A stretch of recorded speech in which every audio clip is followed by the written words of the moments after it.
Happy birthday, Life is a Celtic. struggle, nothing good now come Good easy. evening. Got to stand up for your rights now. There's no kink in life cycle. What is meant to be will be. Every eye will see your light now. Living in a time full of social injustice and iniquity. Every day we fuss and fight now. No powers of man can stop the fulfillment of prophecy. Them a go witness judge and might now. What them a wait to them so peace is not a possibility. War machine is what them like, yo. Starvation killing millions, tell me where's the generosity? Tell me where's the equal rights, yo? Mass political corruption, them call democracy. The working man I feel the bite, yo. Jah alone I praise to Babylon, me not gonna need. This is liberation of your mind, liberation of your soul, liberation of your heart, liberation of your thoughts. Free up your mind and walk. Yes, this is liberation of your mind, liberation of your soul, liberation of your heart, liberation of your thoughts. Free up yourself and walk. I now biblical integrity. I'm on a clown in a them system. Who bring the weapon them in a this society?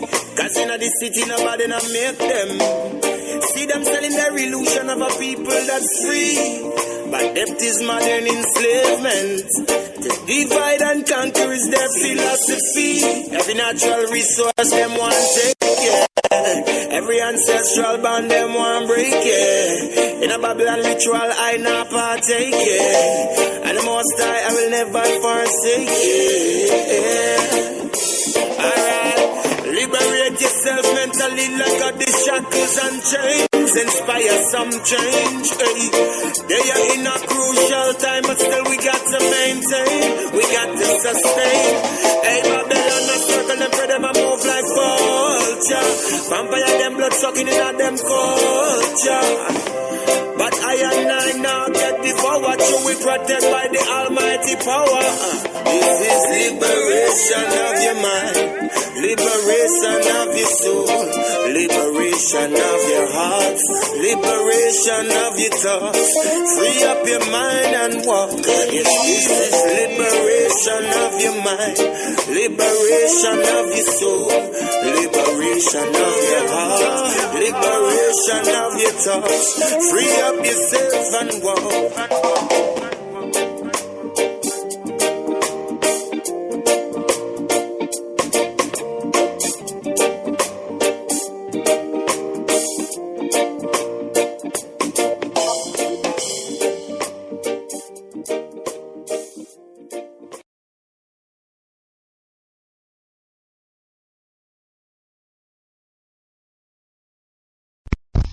Hello, welcome.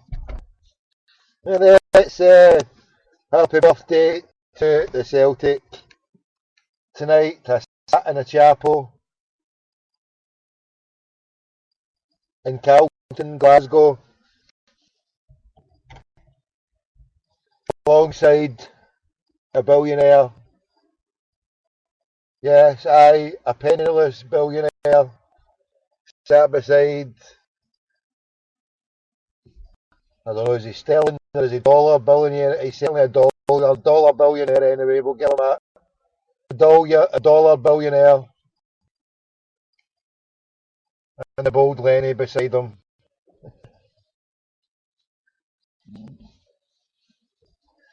And yes, tonight it went off quite well. It was a lovely evening. In the chapel, St Mary's, Abercrombie Street, where 125 years ago the good brothers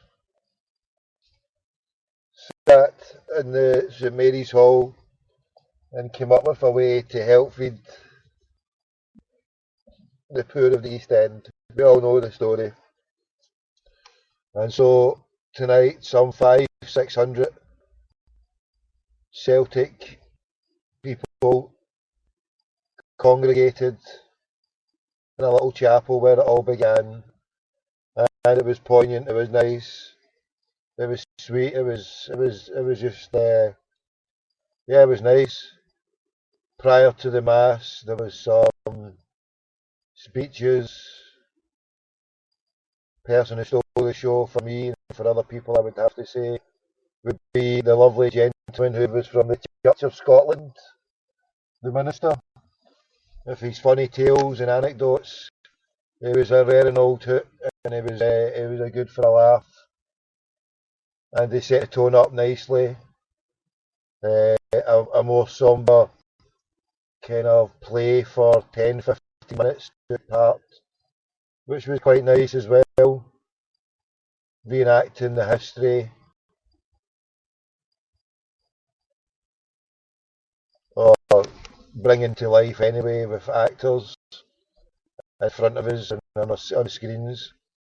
And then for a few minutes, we went to a mass. That was a nice vantage point.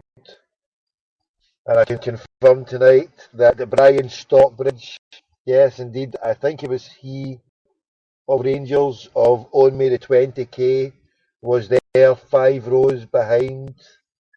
I think it was him anyway, 5 rows behind.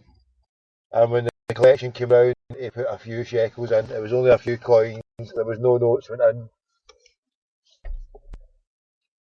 And the bold Dermot Desmond, I think he chopped half a tree to put on a wedge and he just flung everything that was in, which is only fair dues, you know what I mean? And apparently, well, the ex-councillor, Mr Mawson, announced that they were doing a plaque in commemoration, a footstone in marble that was going to show, because there's never been any significant something to show the tie-in with St Mary's and Celtic, and it's to be made by a Bethlehem Christian group of people, and it was announced that we're going to be looking to raise funds for it. When later on, at a part that I didn't attend at Celtic Park, later on it was announced by Tony Hamilton that Dermot Desmond would be fronting all the cash for this fitting tribute. So it was a wonderful night, heard by all. I'll get a good brother on to maybe talk later on, if he's listening, if he wants to come on to talk about, he can give me a wee call with a one ring sting and I'll phone him back and he can tell us what happened later on if he wants. And but yeah, the chapel, I'm giving you a breakdown of what happened in the chapel tonight. There was a bishop that was planned to be there, but let's get down here. This Twitter is just frozen here. I'm just ready to sack it. Right, close it down. Anyway, we don't need that. Oh, I do need that. I'm forgetting the phone. Anybody out there? Who's all out there tonight? Any crackbots? Got to tell 10 to tell 10? Retweet.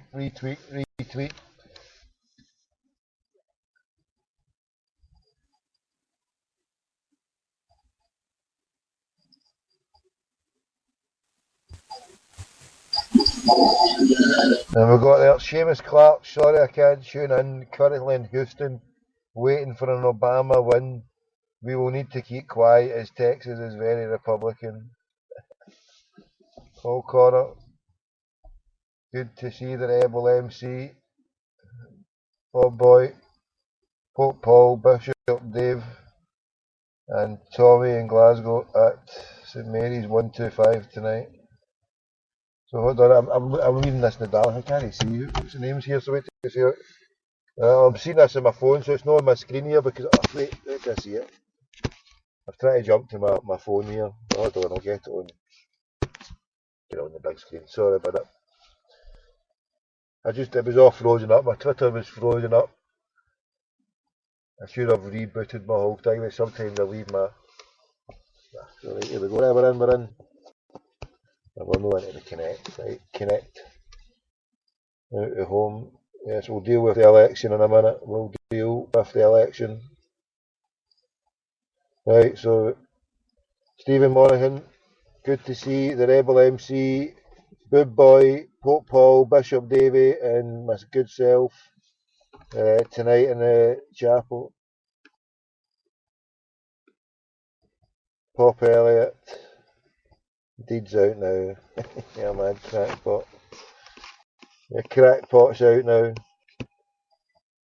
So tonight in the old chapel, where it all began, Celtic fans, I've got the programme from tonight and the ticket marked 513. I was number 513 from tonight.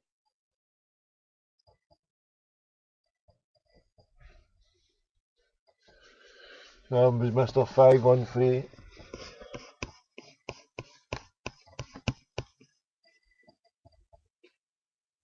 And I took a vantage point where I could see clearly Mr. Desmond, could see clearly Mr. Lennon, Mr. Lowell, and the only regret I had was that when I went in, I could have went in just before it all started, and if I could have timed it right, I could have took my place in front of or next to the ball board. I don't know if somebody would have come along and moved me if I tried my hand, but if I would have walked in the front, I would have shook all the hands, but c'est la vie. I didn't take that way. I went upstairs. A load of boys offered because I was looking to see somebody, but anyway, hold on. I'm just trying to add something on. There we go. Add HTML. So we're now in major countdown time. So we're on 19 hours and 25 minutes. Yes, ETA for a major game of football. 19 hours till it all explodes into life. Celtic Park, are you going to be there? Currently, I've got 2 tickets left. My daughter's claimed one, and I want to help somebody else out with the other one. So it looks like a double up effort is on the cards for tomorrow night. Yeah, I've already bought 2 tickets for the Barcelona that I've sold on, I've passed on to some good people, and so if anybody's, I'm looking for another elusive ticket. If anybody's got another elusive ticket, we will gladly buy it. We'll gladly put the money on the table. If not, we'll give it to St Vincent de Paul when we coming through the roof. Yes, indeed, I'm abseiling. If I don't get in with a ticket, I'm abseiling down the roof. The rest is too para. Yes, I'm too para. Too para doot my nut. I'm going to be too para doot my nut tomorrow night. When Messi comes to town, I love the Barca. I've got it on my Twitter. I've been to, I don't know. So Messi, Iniesta, Xavi, take it easy on us. With your brothers, with your kindred spirits. Let us get a victory. Come on, sort it out, boy. Sort it out. Calm down. Don't come to the job. Take it easy. Go easy on us. Come on, you know it makes sense. We can feel that you don't want to beat us. We can feel it.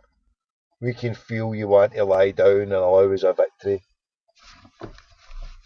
Come on, Barcelona. Chill out. Don't bring your A game to the table. See, the thing is, and coincidentally, I've actually been to more Barcelona game time this season than I have Celtic for the games I've been to. 1.5 Celtic games. Yeah, I left at half time at a game due to family reasons. And I think the Barcelona defence, even although if they've got, is it PK's going to be back, or is it, who is it that's back? It's no Puyol, is it? They're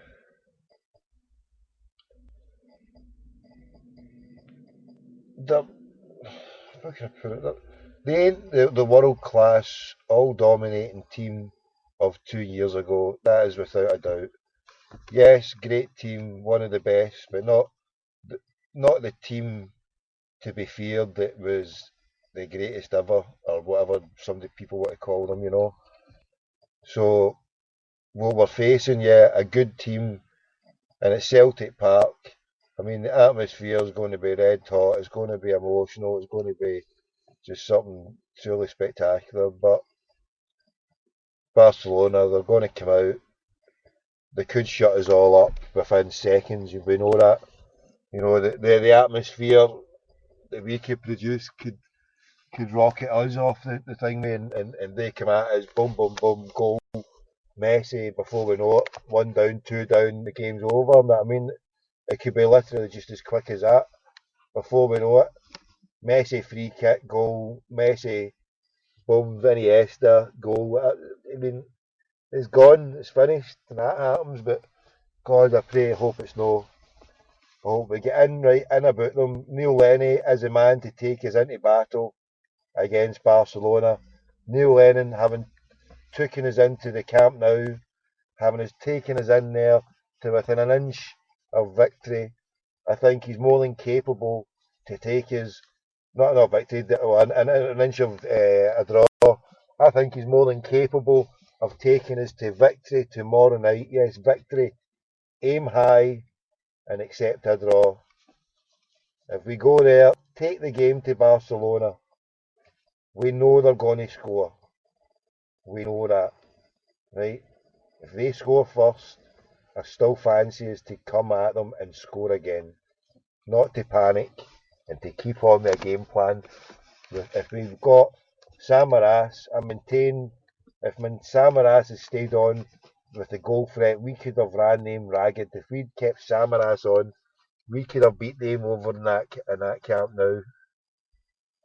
And I think we can do it with Samaras running at them, taking them on, with that defence, even PK or whatever they've got there, even if they put out Puyol PK, they're past their best for what they were defensively. I've always preferred it when the Mascherano fella played in front of PK and Puyol they had Abidal and Alves. They were all at the top.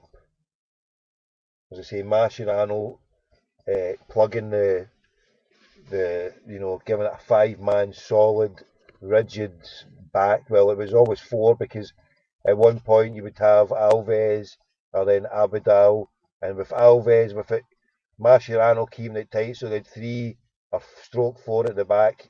Mascherano was slot in, while Alves was up there providing a perfect foil for Messi. So everybody would be looking for him, and it would allow Messi to run his wee tricks inside with the overlap. So with less security at the back for Barcelona, it stops Alves prompting that attack, and it neuters slightly Messi. And that neutering part is a vital part because to allow him to run at you from the inside with Alves and giving us that option, I mean that's what was snookering teams a couple of years ago all over the place. If you go back a couple of years ago, the Alves fella, he's been neutered somewhat because of the strength of the defence of Barca has been lessened, and as such, it's lessened the attacking option because the Messi boy cutting in or the ball.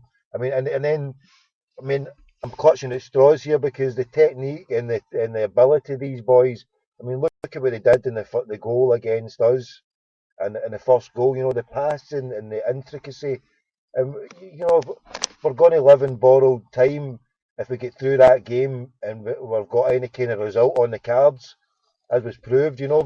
But they can score at a drop of a hat. They've got the talent to do it. But if we take the game to them and we don't show any fear and we keep it a little bit tight, then it's going to be brilliant. Even if we get beat and it was a cracker 2-3 at aim, 4-3, 4-3 if we get beat. Oh, we're going to be gutted. But if it's a game and we take it to them, because Celtic, that reconfirmed it to me, my belief structure, that, and it was said by a brother there tonight, I can't remember which one it was now offhand, but it's a side issue, the football. The football is a side issue. It was about feeding the family, feeding the youngsters, the destitute, the starving, the poor, the downtrodden, the Irish just off a boat. That's what it was all about. See, there's this plug. I suppose I should plug this in here. So big shouts out to the Celtic family all over the planet.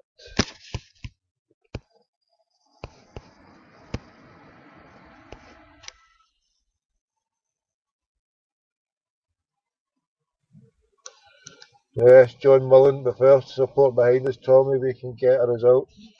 If the players just take an ounce of emotion, an ounce of emotion, we care about our club. Yeah, it's true. I mean, that is one of the. I mean, I've been to the camp now, and yeah, the El Clasico, what is it, 90 odd thousand, 100,000, whatever it's got. Yeah, sure, that extra 30,000, it does by nature, the decibels are raised, so it's a louder volume, but then it's going into the night sky, and what we've got the enclosed thing, so the echo and the noise, so maybe ours is louder. I mean, it's deafening when we've scored. I mean, I was behind the goal when Nakamura. Let's talk about goals. Like I was thinking earlier on about when we won the league in '86 and then '88. But Nakamura's goal, oh my goodness. How far was he out? How wicked was that ball? Just it went like a bullet. It was like a magnet. It was just taking it straight to the top corner. Oh, that was just, and the way the place just erupted. You just jumped up about 10 feet in the air, and as you landed, the person next to you was in semi-flight motion, diving all over the place, and you're just grabbing each other because you're just like, oh my goodness, we scored against this mob with 10 minutes to go. Are we in the last 16 here? And then all of a sudden, penalty, you're like, no danger, you're dirty. And the ref is, you're just like, oh, here. And the holy goalie steps up, puts his mitt out, saying with his face, was his hand, was his foot. Oh, who knows, who cares? The boy saved it, became a legend. Know that he wasn't one either anyway at the time, you know what I mean? But that just catapulted the brother. Where is he now? Is it Fulham, isn't he? The bold Arthur. And I remember saying to people at the time when we got through, I went, that's us in the last 16. No. We are, it's true. That's us through. I says, because we beat them now. Was it the home and away? Was it the. Yeah, that meant we were through. And it was, a lot of people didn't sink in at the time. Alright, it was just brilliant enough just to know that we'd beat them. It probably didn't matter to sink in at the time, but I'd worked it out, and I remembered that that's what was needed if we'd won. I remember thinking, we needed a 1-0 victory. If we'd do that, that's us definitely through, because the way the results would be, it would mean that it would take us through. Feckin' hell, it did. And tomorrow night, I mean, a 1-0 victory is achievable. I would more have to say 2-1 because I think they're going to score. If need be, 3-2. And then you're just saying, then it's just a time to lock me up in a crazy room, you know what I mean? So we'll settle for a 1-0 or a 2-1. I'll settle for a 1 each or a 2 each or a 3 each. An exciting, dynamic game played out by two great footballing institution giants. Coincidentally, tomorrow in the University of Glasgow, There's Study a Gentleman as an author is a book that I'm reading through by book by Jimmy Burns in Barcelona. He's at Glasgow University of Glasgow. I tweeted it earlier on, and they're doing a chat, they're doing a talk, they're doing various things, cultural exchange, Catalonia styling, and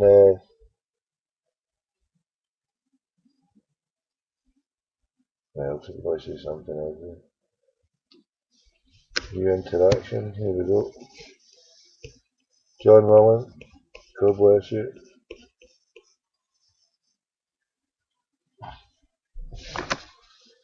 So yeah, if the players show the commitment and the passion, certainly the fans that they're going to bring to it tomorrow, then yeah,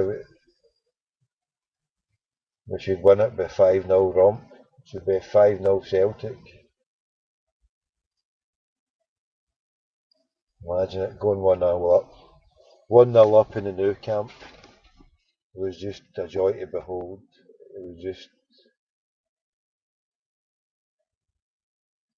oh yeah, you better believe it. It was brilliant.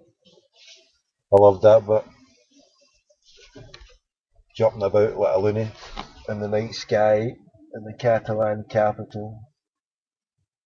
When Big Sammy deflected it off, was it Mascherano? No, was it I? Who was it who deflected it off the river? It busted it. It was a beauty. Yeah, tomorrow, oh my goodness.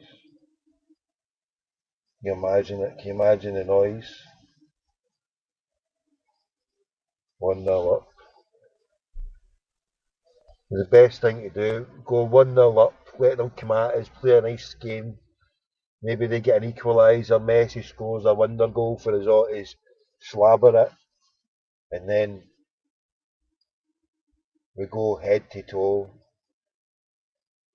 free flowing football, both ends. Samaras ripping the single fish out of the Barca defence. Messi doing it. Keepers pulling off fine saves. And then at the last minute, the boy who used to be known as the Greek tragedy becomes the superhero of all heroes. When he goes up for a cross with his big flowing locks and misjudges it, but the ball clatters off the back of his arse and triddles into the net. The referee blows a whistle, and Messi, Iniesta and Xavi et al. Have to get down and kiss Sammy's ass because they ain't world beaters. They'll go for world beaters to ass kissers because they're coming here and we're going to show them how to support a team. I really was embarrassed how many times I've been there for the poor Barcelona fans. To be honest, I mean, in some of the games I've been there, yeah, for the El Clasico. I've not been to any other one apart from the Celtic one, but the support is poor in comparison to us. Probably is good in comparison to the majority of a good number of teams, but what we bring to the table in terms of, I mean, what I'm talking about, yeah, just an atmosphere. It's unparalleled, unrivaled. Fans home and away, and tomorrow is going to be one of those nights that you're going to say and remember for years. And ultimately, be happy to say, who needs Rangers? We don't need them when we'll have the lights of tomorrow night.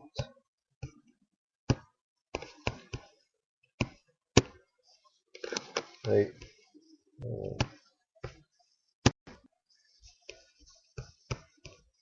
2 seconds, I'll come back after my brother Ziggy's played the wee tune.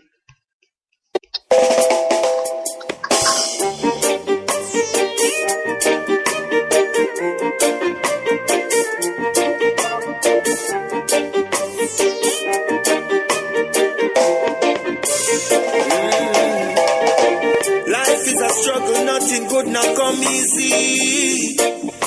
Got to stand up for your rights now. There's no kink in life cycle. What is meant to be will be. Every eye will see your light now. Living in a time full of social injustice and iniquity. Every day we fuss and fight now. No powers of man can stop the fulfillment of prophecy. Them a go witness judge and might now. What them a wait so them so peace is not a possibility. War machine is what them like, yo. Starvation killing millions, tell me where's the generosity? Tell me where's the equal rights, yo? Mass political corruption, them call democracy. The working man I feel the bite, yo. Jah alone I praise the Babylon, me not gonna need. This is liberation of your mind, liberation of your soul, liberation of your heart, liberation of your thoughts. Free up your mind and walk. Yes, this is liberation of your mind, liberation of your soul, liberation of your heart, liberation of your thoughts. Free up yourself and walk. I now be little high integrity. I'm on a clown in a them system. Who bring the weapon them in this society? Cause in the city nobody not make them. See them selling their illusion of a people that's free. But debt is modern enslavement. To divide and conquer is their philosophy. Every natural resource them want take, yeah. Every ancestral bond them want break, yeah. In a Babylon ritual I not partake, yeah. And the most I will never forsake, yeah. Alright, liberate yourself.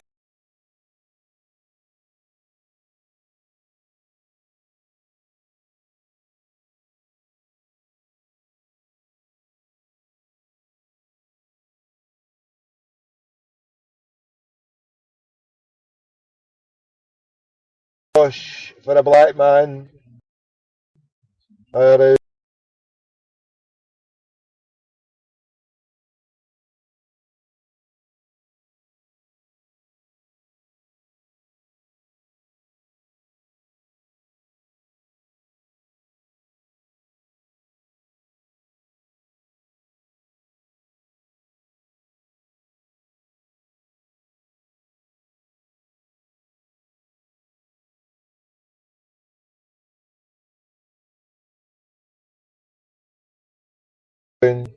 was Dermot Desmond out pressing the flesh?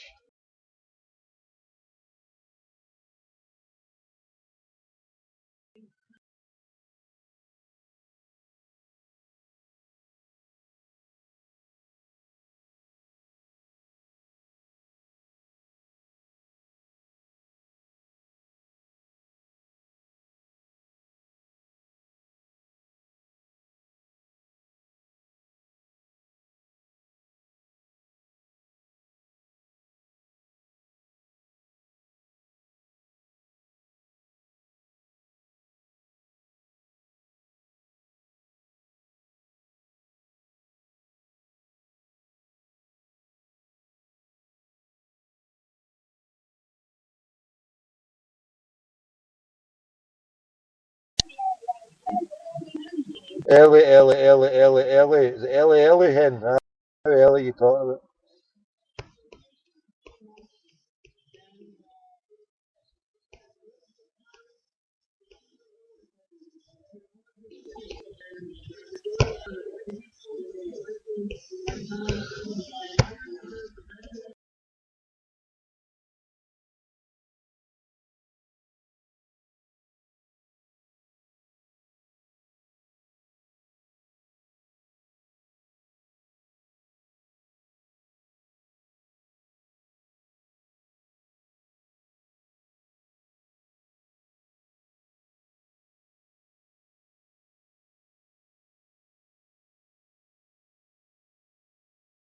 Now I have got access to 2 laptops, kindly dated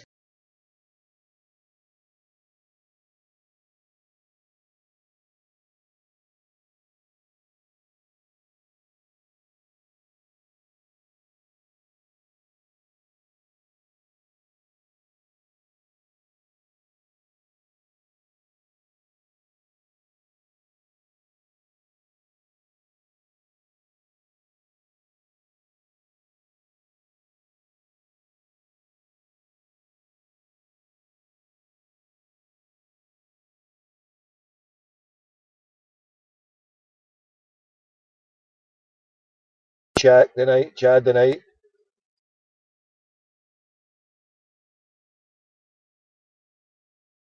Chad, if that's it.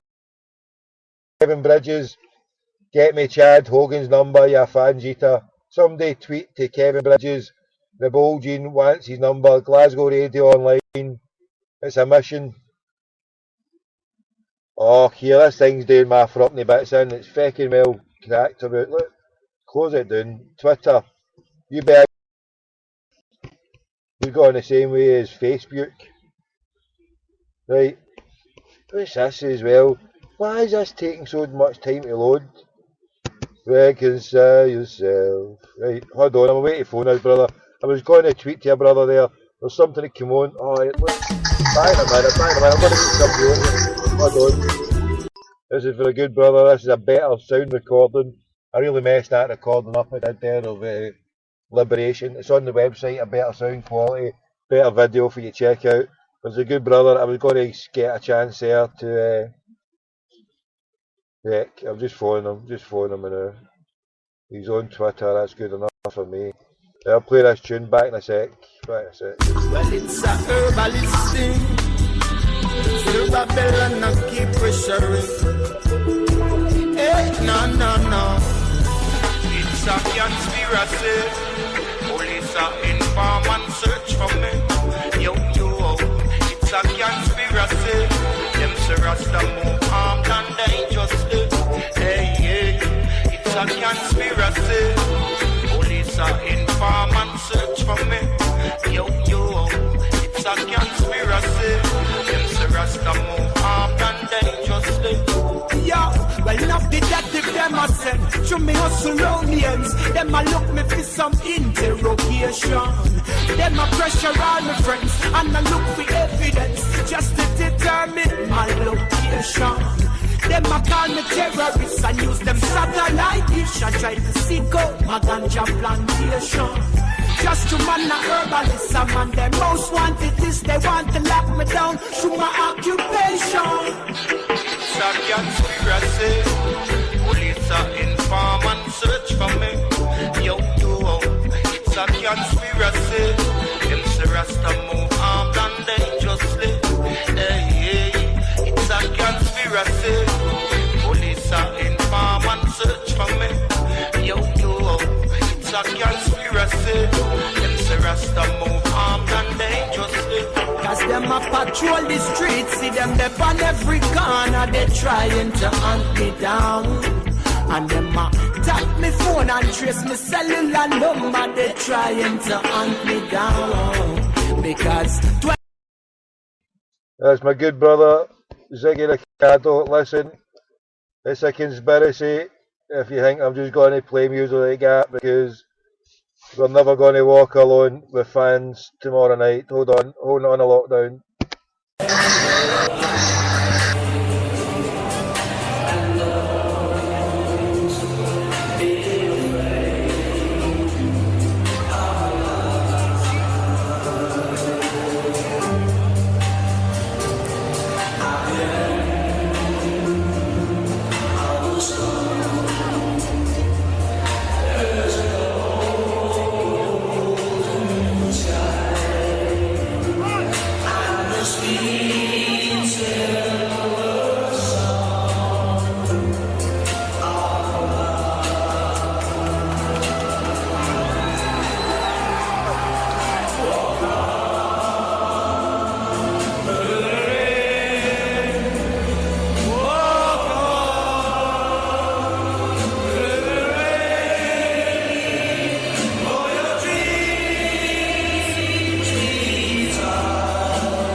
free kick.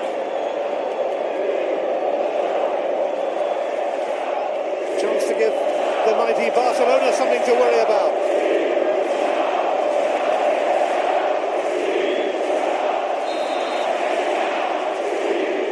It is Charlie Mulgrew. Samaras, and it's gone in! This is staggering!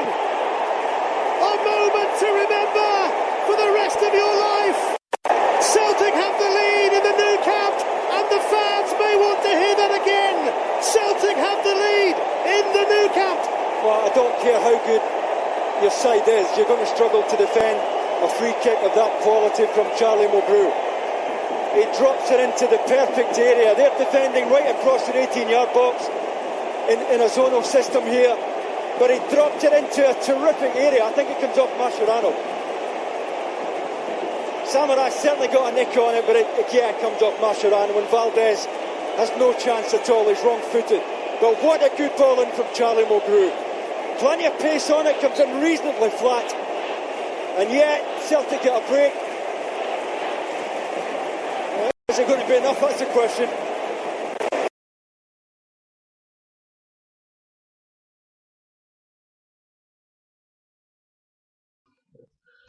No more Mr. Neckhead there. We don't want to be hearing any negativity.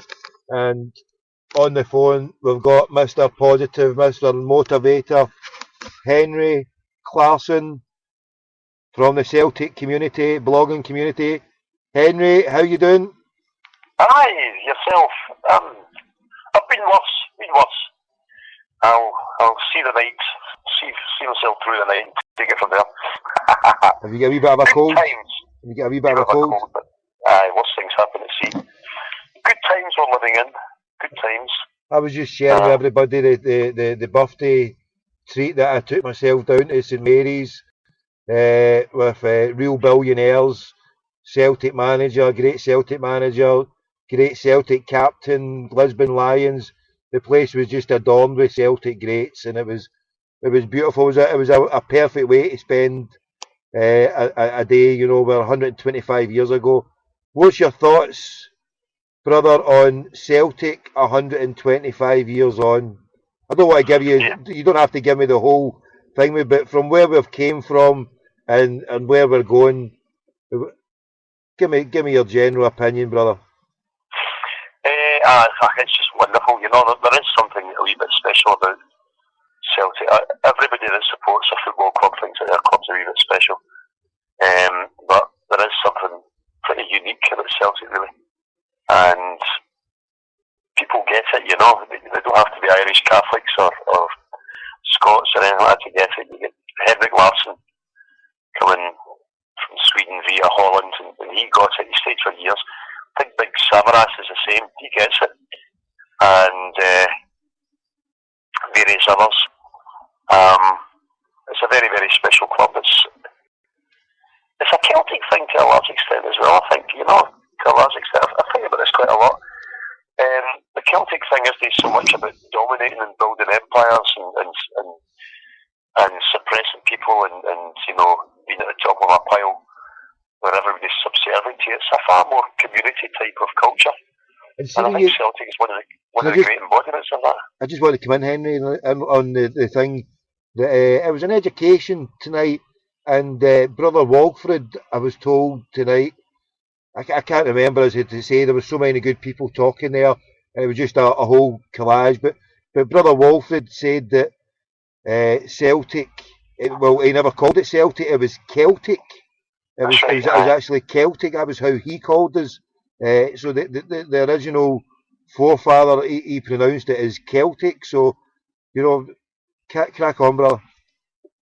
It was just that's to me, it's a cultural Celtic kind of thing where community spirit, cooperation, the values of that culture, and Celtic's like that. You know, we've had our moments of being the best team in the world. We've had our moments of being pretty embarrassing, but it doesn't change the contact, the connection you have with what Celtic's all about. It's essentially a community thing, striving to do their best, but we don't. You know, we don't have that kind of sense of entitlement that we must dominate, that we don't exist unless we're at the top of the tree. And that makes the victories all the more pleasant when they come along. Exactly, and I was a bit annoyed at the weekend, and I'm always annoyed when you hear the attitude sometimes of Celtic fans, and it's slipping into the zombie type attitude of, oh, we should have won that game, and we've no entitlement. If another team comes back from the dead and scores 2 goals, and then don't be so harsh on our team and critical. Mistakes do happen, accidents happen. We lost it, we've come back for 2 goals down, and it just shows you that it's not like the media have written. It's a competitive league, and teams down the bottom can challenge us and come back in their own grounds and do it. And to this entitlement to think that we can win everything and we're entitled to it, it's a zombie type attitude that we've no divine right. When we go into that pitch, and in some way I'm enjoying it, the fact that we're not running away with it. So the closer all these clubs can stay, the better. But you're right, it's this entitlement thing. Expand on that if you like, brother. Yeah, it's I was watching that game, the Dundee United game, and thinking, how often have we done that to them, and how often have we done it to other teams' hearts? Exactly. AC Milan, Shakhtar Donetsk, Yep. Sometimes you just have to turn around and say credit to them. Yeah. Credit to the team for plugging away there, not giving in. All the things that we were delighted to see if we'd done it. Fighting to the very last kick of the ball, always believing, and fair play. And apart from anything else, I think we're better learning these lessons in a competition where we can recover and still go on to win it than getting away with it week after week after week. It's all about testing yourself, And see, Celtic fans are the point going to... about any of these sports really isn't to beat the opponent, it's about to test yourself and see what your real merit is, see what your character is, see what you've actually got. And then when you get a fair reflection of that, you really find out how good you actually are. You're the wiser for it. I think that's kind of inherent in the Celtic mentality. And Celtic fans, we're going to have to get used to the fact that we're going to be a breeding ground club, and if we're going to bring the best young players from all over Europe, Adam Matthews 21, Wanyama 21, Forrest, well, he's homegrown 21, but you get the drift. They're all young boys, and what you're going to get is they're going to be able to raise their game when it comes to it, because they've got the talent and they've got the brain for it, and they can do it. But in other games, they might not be sharp, and they might be thingy, and they lose the concentration, or they can't be half-arsed because it's thingy. And we've got to cut them some slack, because they're not the full finished article. It's just because they can play brilliantly against Barcelona or turn it on against St Mirren in one game. It's everybody should cut them some slack, because if they're that young a team, then they're novices and they're prone to these errors.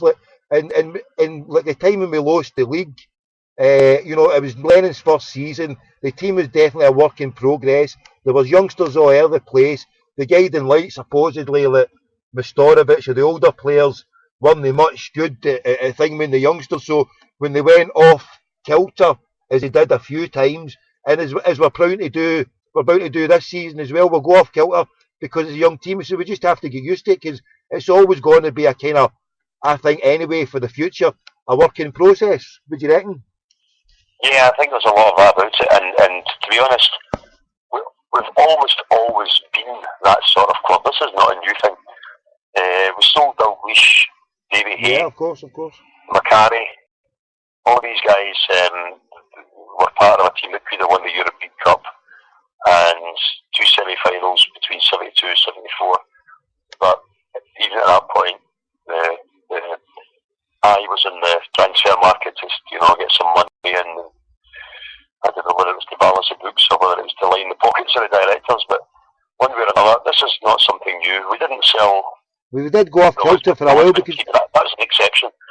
What one point out is in recent times, under Matt, certainly if you look now back to Martin O'Neill, Strachan to a lesser degree, but we didn't certainly, look what happened at Seville. The team went for nothing. They disintegrated it for little value. So But yeah, I take on board and the overall picture, and we're returning to that.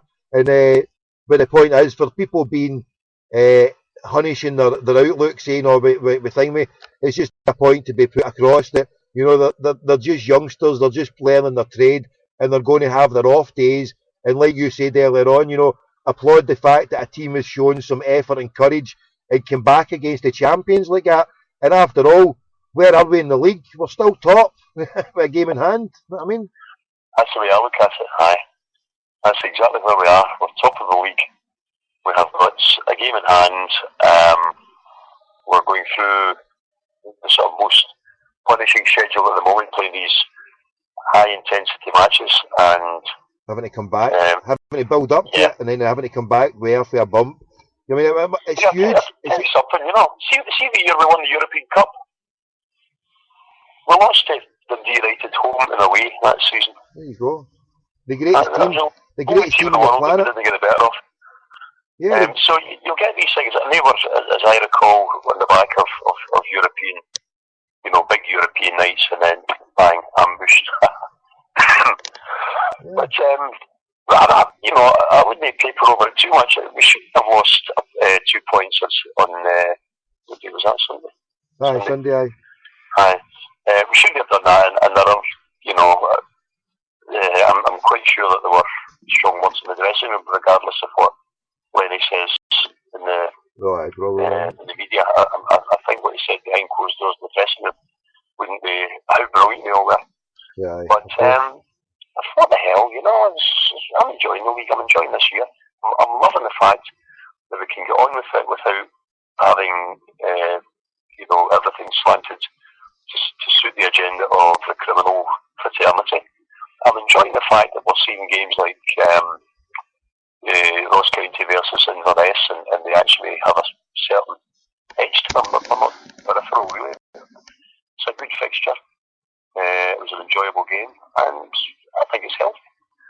I think we should also remember that tonight Manchester City once again failed to beat Ajax, and we're lucky to get a draw really. Now, Ajax is the sort of team, They've got 2 points in 4 games. We've got 4 points in 3 games. Aye. shows you how much your millions can buy you in Champions League. Feck all, if you don't know how to put it onto the pitch the right way. Aye, exactly right. Now, there's Ajax have got the better of Manchester City over 2 games. They've beaten them and drawn with them. And the gulf in their kind of budgets is astronomical. And I like to see that, and that's the way I see Celtic. I see Celtic as being like Ajax. I've always looked at Ajax as being the team that we are most kind of comparable to in Europe, from the simple point of view that it's not one of the biggest leagues in Europe, and yet an absolutely outstanding side has managed to emerge from there and be indisputably the best team in the continent for a while. The difference is they've done it repeatedly. And I think we have to start realising that that's our marker. That's our serious marker. We can't look at Manchester City or Manchester United or Chelsea and think that we can work in their model, or Barcelona for that matter. Yeah. Half a billion euro debt. Do you think then this season? Do you think this season Celtic can get an extended run then?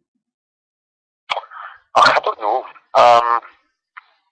It depends very much on keeping our best players fit, and from that point of view, the omens for tomorrow are a wee bit worrying. We've got guys that even if they're playing tomorrow, they'll be playing maybe carrying niggles or needing injections to get out onto the park, or Sammy's face hasn't played for 4 weeks or whatever.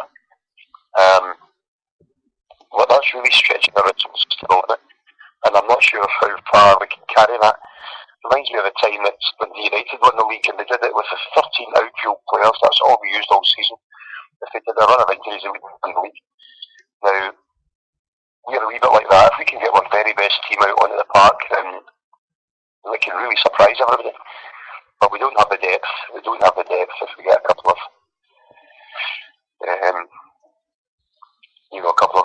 crucial injuries.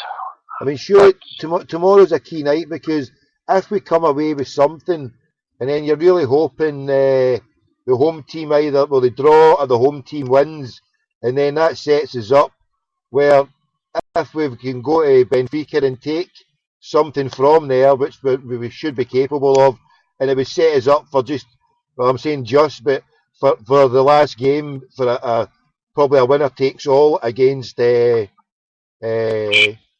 You know, it could go that way. So it's there's, I mean, the way to look at it, like you say, is for a team like Celtic, like Ajax, you should be looking to get to that level, and then it's just pot luck because you're never going to. But you're never going to win it. So especially if you're up against Barcelona in the group, so you're going to come second, and then you just have to hope you get a chance. I mean, the couple of times we've get through it, you know, who do we get? Milan and Barcelona, but maybe this time a lot might be in. We might get, you know, a diddy team like Porto or Schalke, and and still get humped. But anyway, but I mean, we can dream on it. I think you're right. We've got to look at the model of Ajax as being the way to aspire is just to produce some of your players, bring in a sprinkling of others, and build youngsters and build teams and progress them through. That's a perfect model to go. It is, as I see it. They've produced some absolutely amazing players over the years. It wasn't just one golden generation. They've done it time after time after time. Just trying to think. Did Abramovich play for Ajax? He did, didn't he? Ibrahimovic? Ajax he played for. I'm not sure. Was it? I think it was Ajax. I was watching him today. It was unbelievable. 4 goals, 4 assists, just astonishing football. Who was he playing for? Who was the score tonight? It was 4-0. Who's he play for again? He Paris Saint-Germain, isn't he? Aye. Aye. They destroyed. I forgot who they destroyed. It was a Russian team or something like that. Right. But there was a way that you just think that guy's got so much ability. But one of the things is playing in the Dutch league. A player like that, albeit coming from Sweden, gets a chance to develop because see when he plays football, he doesn't get put up in the air. He doesn't get somebody like Guerra going through the back of him time after time after time, or if somebody come in at thigh height that you have to jump out of the road off and then end up getting ordered off for booking. So this is, apart from what we should be doing ourselves, one of the problems we have in Scotland is that there's still a cultural obstacle to be overcome. The refereeing of the game in this country is unique, it just doesn't apply in any other country. The number of times you hear it said, you can get away with that tackle in the Premier League, but you'll not get away with it in Europe or internationals. Well, that tells its own story. But, these things have all got to be borne in mind, addressed, fixed, and then we can start looking at the likes of Ajax and Porto, teams that are capable of coming from weird leagues and actually winning the European Cup. Now, I think the UEFA Cup, or the Europa League as they call it, is a step in that right direction. And for this season, I would actually not be too disappointed at all if we ended up having Europa League football after Christmas. I think we could give it a right good go, and we'd have less of the pressure of the league. Yeah, we could get an extended run, and it would keep us. You're right, because if we do get the last 16 in the Champions League, then you're potluck hoping for an easy team-ish. I mean, not that there's going to be any easy teams, even if it's a team like Porto or Schalke. They're still probably going to end up horsing us, but that is the only chance maybe that we could progress, because we're going to come up Real Madrid, Man United, Chelsea, and that's us out in our arses. But you're right. It's just that I mean, to ram it down the throats of everybody, for us to get, and for Lenny to be held as a success and held out there, it would be beautiful. And for him to take on, I agree with you're saying, right? But I think we should look to push. And what you're saying about taking us to how far our injury is going to take us. you could be right, but we don't know how good these boys are, how good Wanyama is. Is Wanyama? Do you think Wanyama could walk into a Man United team the way he is in Urgent? He could walk into a big team. Wanyama, I don't think he'd walk into it, but I think he's got the ability and the potential to play for any of the English Premiership teams. The one thing I'm worried about tomorrow is if he gets a booking, he'll not be available for the Benfica game. Because I think it's really important that we have the likes of him playing in Lisbon. Tomorrow, as you say, if we get anything out of that at all, that'll be like winning the lottery. But I can see us taking something.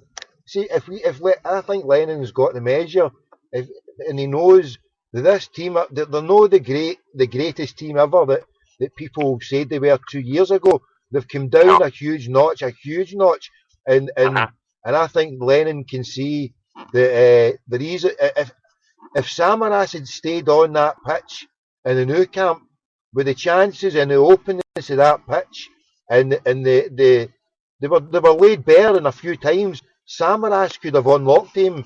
And I'm thinking, even with PK and whatever they've got there, what I was saying earlier on, the balance that they had when they won it, they had Mascherano sitting with PK and Puyol a bit younger, and they were all fit. And then they had flexible wing backs, if you like, with Abidal and Alves. And Alves, the way he was bringing Messi on the inside. Now, with them being weaker in defence by necessity, even if Alves plays, it neuters their attack and it gives Messi less of an option.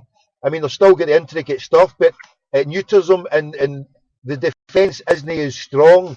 And I think if we can keep it tight, we're going to score a goal or goals against them. And I think that they probably are going to score goals. If it's 2 each, I would set it for 2 each. A brilliant game, end to end. Even a defeat, like you say. I mean, we're not expected. If we're go, as long as we take it to them and put on a show for all the people that go there.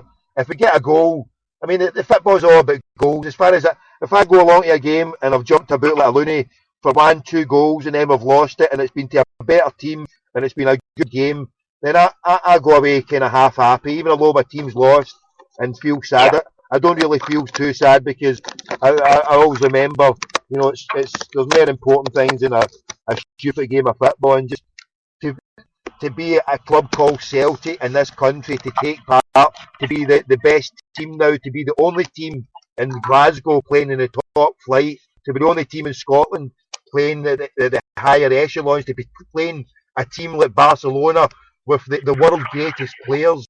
You know, it's a joyous moment at their birthday of 125 years. Happy birthday, fellow Celtic fans. That's what I have to say. It's wonderful. I feel totally buzzing for the fact that the Galacticos of world football are coming on our birthday to share the park, and we can face them man to man and give them a good game. And that, for me, that's the only important thing. If we go there and we get beat and we put on a show and we can do it, then that for me is that's fuck victory, mate. Because it would be zombified to just say, oh, we want a victory. It's all about victory. No, it's about putting on a show, and it's being a Celtic. And, you know, because take second or take third at the group, or even last at the group, still doesn't matter. Celtic, we've progressed because we got there. We weren't there last season. We weren't there 2 seasons ago. We weren't there 3 seasons. So actually to be there and just to get trumped every game. Last season we would have took it. We would have took that last season or 2 seasons ago just to go there and say, oh, we actually got there. Now we're getting a wee bit greedy. Council myself are saying, oh, are we going to get to the last 16? But we should just actually be happy to be there. In reality, I'm just totally buzzing to be going there. Are you watching it then yourself tomorrow, Henry? I am up in Inverness at the moment, so that's where I'll have to be watching it on the telly. Is it on the council telly, or is it on the? Are you having to go to a pub to watch it? Or? Yeah, I think I might go to a hostelry. There's a few good Celtic places up here, and the place will be jumping. Well, a good few Celtic pubs up there then, aye? Aye, there's a few places for the hoops. predominate. And in fact, Don Watson, he's got a pub up here, although he's a Ross County director. He's a Celtic man, Johnny Foxes. And then they don't have a telly, and then round the corner from that, Gary Gillans. And it's quite good. But that's the drawback. You can't get down. I used to look out my window and see Celtic Park. Can you do that now? Okay, you get wonderful scenery. You're right. Tomorrow it's an occasion, and honest to God, something about this club. It's just something almost miraculous happens time after time with Celtic, whether it's centenary season, amazing snatching cup ties out of the jaws of defeat, grabbing a victory. It's just something that happens with Celtic where there is a wee bit of magic in there. And tomorrow, who knows? What I really want, whether we win, lose or draw, what I'm really hoping is that if we do get beat, if we do go behind, hoping the heads don't go down, they don't panic, they don't give up. Right. I don't mind losing 2-0, 3-1, or whatever it happens to be, if we do it. And you can look at the thing saying, this team has grown a bit more, it's learned a bit more, it's better prepared for the next time these questions are asked. You can take something like that, but what you really don't want to see is the heart going out of the team, and you end up getting a five goal pasting. Well, do you think that they grew in the new camp? I mean, sitting there watching it, I thought they I don't know what was your take on that? Do you think they grew up in that game there? Did you think they played well during that game? I thought we were absolutely brilliant. I thought a couple of things. I thought if Samaras had stayed in the park, we would not have been beaten. You said that earlier on. We could have even won. I've always been a bit of a Sammy fan, to be honest. Even when he was getting a rough time, I always thought there was something about him that the other players couldn't bring to the party. We just had to try and get it out of him. I always thought, but I mean, I was like some people as well. That I gave up in the belief that we could have unlocked that gem that was there in them. I could always see it, and I think everybody, there was very few people who, that was the frustrating part. They would just be so, well, this guy, if he could get his head right, and that's what it seemed to me, and it was about getting his head right, and that's what Lennon has done. Lennon said, well, right, well, you've identified there. Lennon's probably went, well, you love the club, you can see what it's all about. We want you to be a success, because if you're a success, we're a success. So, and he's put the love and the faith into him and says, look, keep going out and just putting it on there and doing it. And that I mean, to be a success at football, it's probably more endeavour. He's got the skill, he's got the talent. It's just putting the heat down and applying yourself, and that's what he seems to have done. Lennon's got me just to put the heat down, forget everything else, and then week in, week out, he's been the most consistent turning it on. And if he can get a run at it tomorrow, that's what I'm really confident. If he gets a run at that Barca team, then we're going to create opportunities, and there's players on there for Wanyama, Hooper. I mean, there's boys there who can get on the end of something that Samaras can create, and we've got a goal, and then we take it from there. As far if we get a goal and the place erupts, then that's good for me. It causes the best team in the planet we've seen in the last couple of years to come out and bring their game, and that's what they had to do in their own patch. They had to bring their own game to get back onto level terms, and then they had to go out looking for the victory. And what the bit that pleased me was that Celtic didn't just sit back with 10, and I couldn't even believe the attitude I could believe actually, but for the game that I watched, I saw Celtic going toe to toe with a great footballing team on their own patch and not being afraid. And as I say, if that one element hadn't been lost, Celtic would have took it even further with them in their own patch and maybe put themselves 2-1 up and took it really to them, and and then definitely got the draw off them. I mean, because I thought, and that's what I think. The more I think we're definitely going to get a draw, and hopefully no jinxing things, and hopefully a victory. I know there's a couple of things about it. I mean, I think earlier in the second half we had this. Was it Wanyama had a header from a corner should have buried that. That should have been us ahead again. And the other thing is, although you couldn't say that Barca didn't deserve to win, but at the same time, with 30 seconds to go, we should have been taking a free kick from the edge of the penalty box, because Ledley was fouled as he cleared the ball, and he was still kind of hobbling when the cross came in. The Kyle was trying to cover two men at that point when the cross for the goal came in. And one of the guys he was trying to cover was the guy that Ledley would have had. He had to be rubbing his calf, having been fouled, clearing the ball 10 seconds earlier. So, I mean, that's how close we came to get the result there. Now, two things. One is that the players themselves must have been absolutely gutted, and I think that's going to really set them up for tomorrow. They know that they were good enough to get a result of that team. So they should believe in themselves, and they should be really determined not to walk away with a sinking feeling in their stomach. But the other thing, the reverse of that, I wonder to what extent Barcelona, I wouldn't say underestimated this, but I wonder to what extent they are now taking this game a lot more seriously. Yeah. And they might have done, they might be looking at this as being one of the toughest challenges they'll have in the group. Yeah, totally, yeah, and that's their credit, and I think, well, that'll match the sense of this is it's good that they've not played any other team since then, right?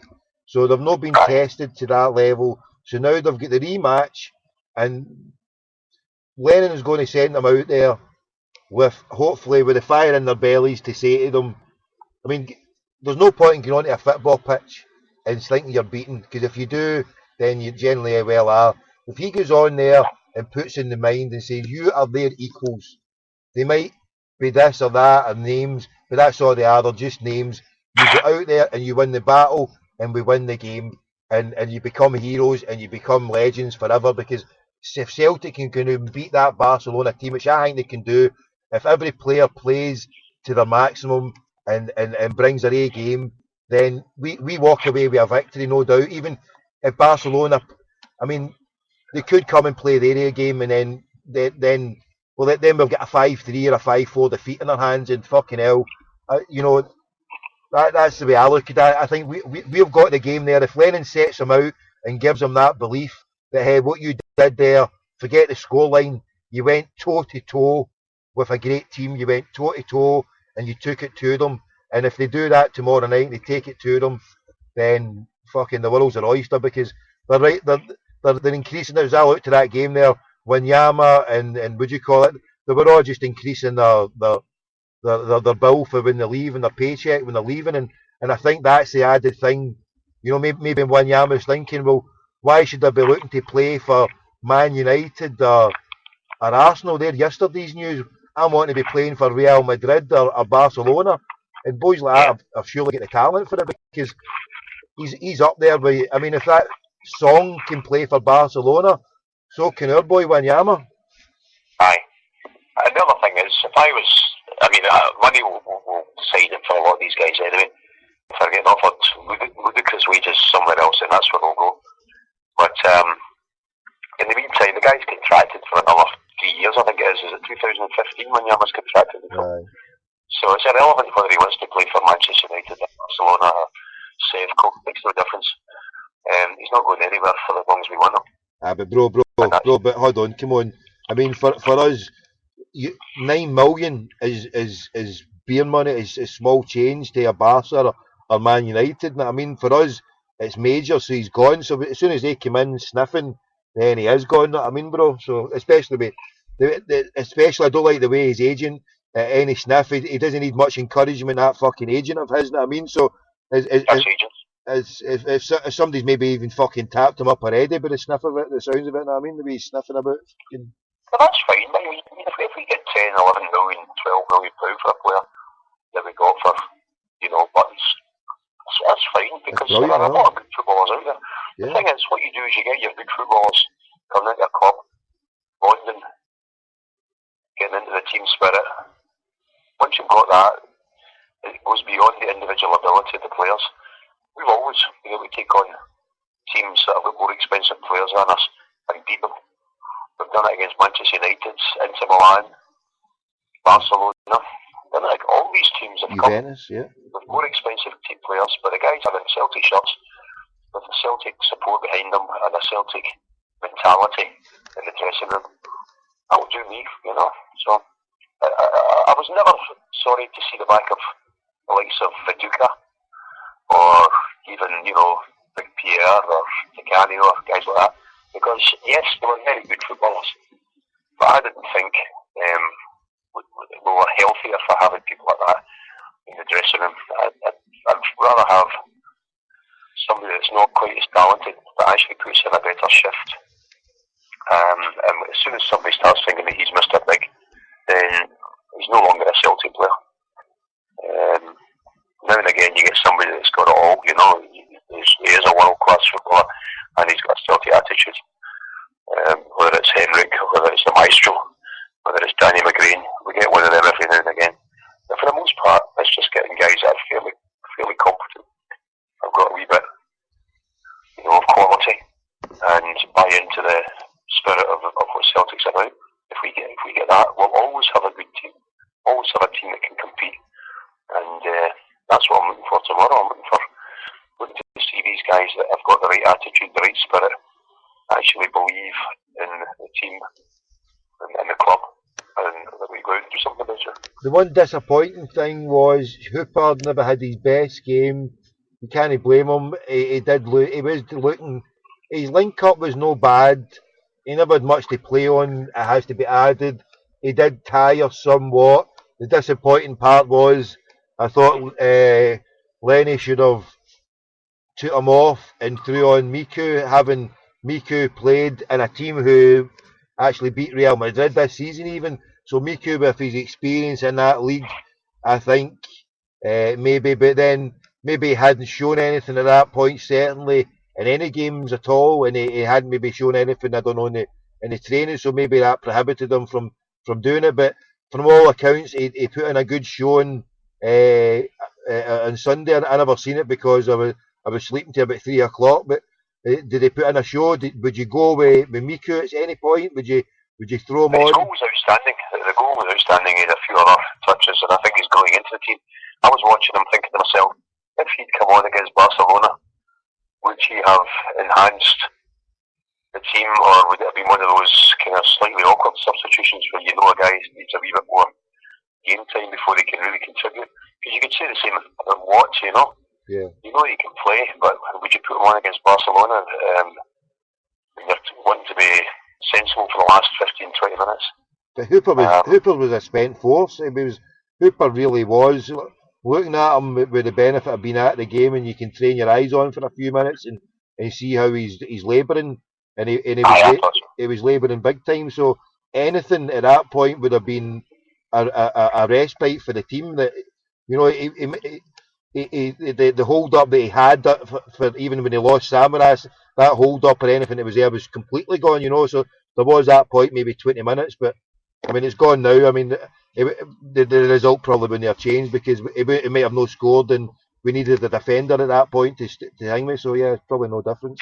Well, actually, I mean, I agree with you so far as if Mickey would come on there and just run about or an out ball or whatever, that could have been enough to buy us that extra 30 seconds that would have, you know, got the draw. He didn't need to score.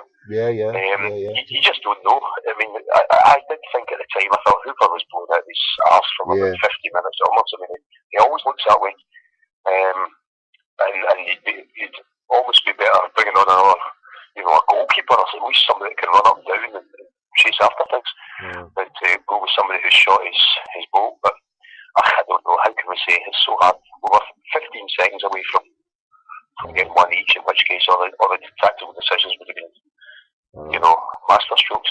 But then you touched on earlier on the amount of chances they had. I mean, the big man in the goal, it was save after save. It was point blank for Messi. It was point blank headers, shots, everything. They hit him with the kitchen sink, and he stood tall, and he pulled us out of it. So we had no right to be one each. But if any of them hadn't been met by brilliance and by saves, then we were 2-1, 3-1, 4-1 down. So the fact that we lost it, the way I look at it anyway, it was a sore one. It was a bitter pill at that point. But if you look what went on before, yeah, and that's what I was happy about as well. And the analysis, we went toe to toe with a great team. We weren't afraid.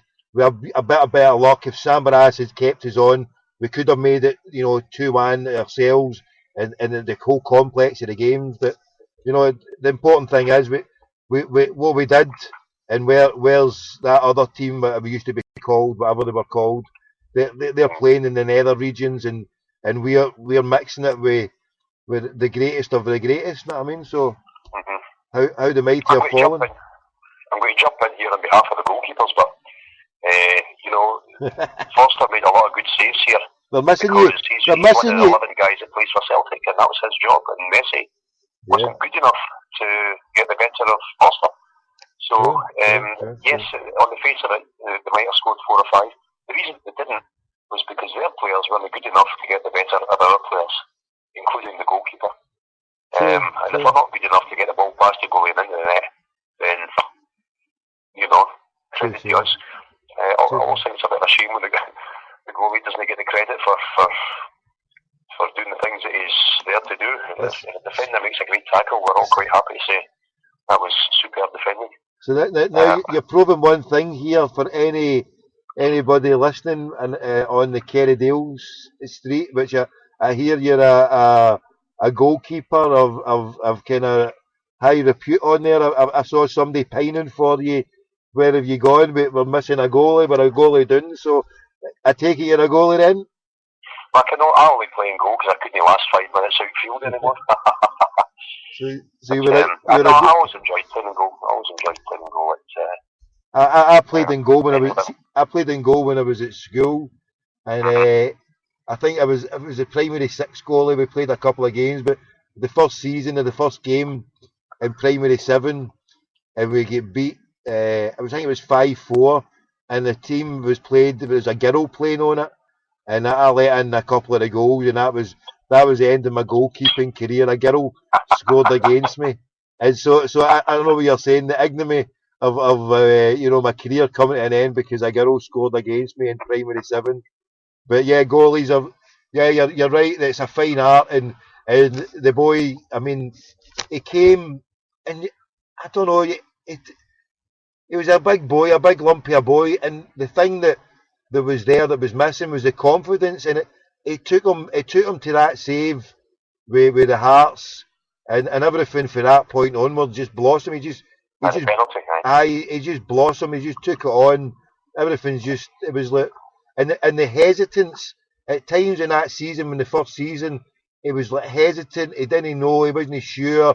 It was his surroundings, but as soon as he got everything about him, and he grew into it, and he's a brilliant keeper. So I think the defence in front of him improved as well, because it doesn't help, No. It doesn't help. They haven't got a clue what they're doing. Remember Cha over in France? Yeah. I mean, in moments like that, everybody looks stupid. And I think that now they've got a wee bit more sense in the defence, a wee bit more composure generally. That makes everybody look better and enables them to do their job better. Remy McSwain on Kerrydale Street has always got a good eye for a player, and he had Foster marked down as a prospect right at the beginning. Straight away he said, "This guy's good." Obviously, I have to do a bit of learning and a bit of developing, but he's got a good eye for a player, and he certainly spotted him right at the beginning. I mean, his shot stopping was never in doubt. It seemed to be his decision at certain times hesitant, and at certain times when he would come out, he wasn't too sure. But like you say, the rest of the defence with Mostorovic and Cha playing in front of you, then fuck me, you're going to be out of the place. You're going to be like a thing when it'd been the first season, so it didn't help. And I mean, the way he's come on, leaps and bounds, and for me, it wasn't his shot stopping that was never a thing. He always looked safe and comfortable in that. There was never any doubt in me in that, but it just seemed to be that his decision making, and as I say, well, you pointed out there, the players in front of him helped.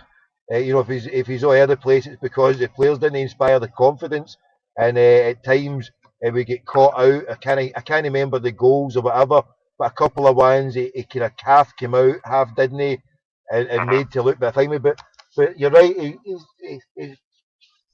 He's a good goalie. And how long have we got him signed up for? Is he about a 3-4 year deal as well?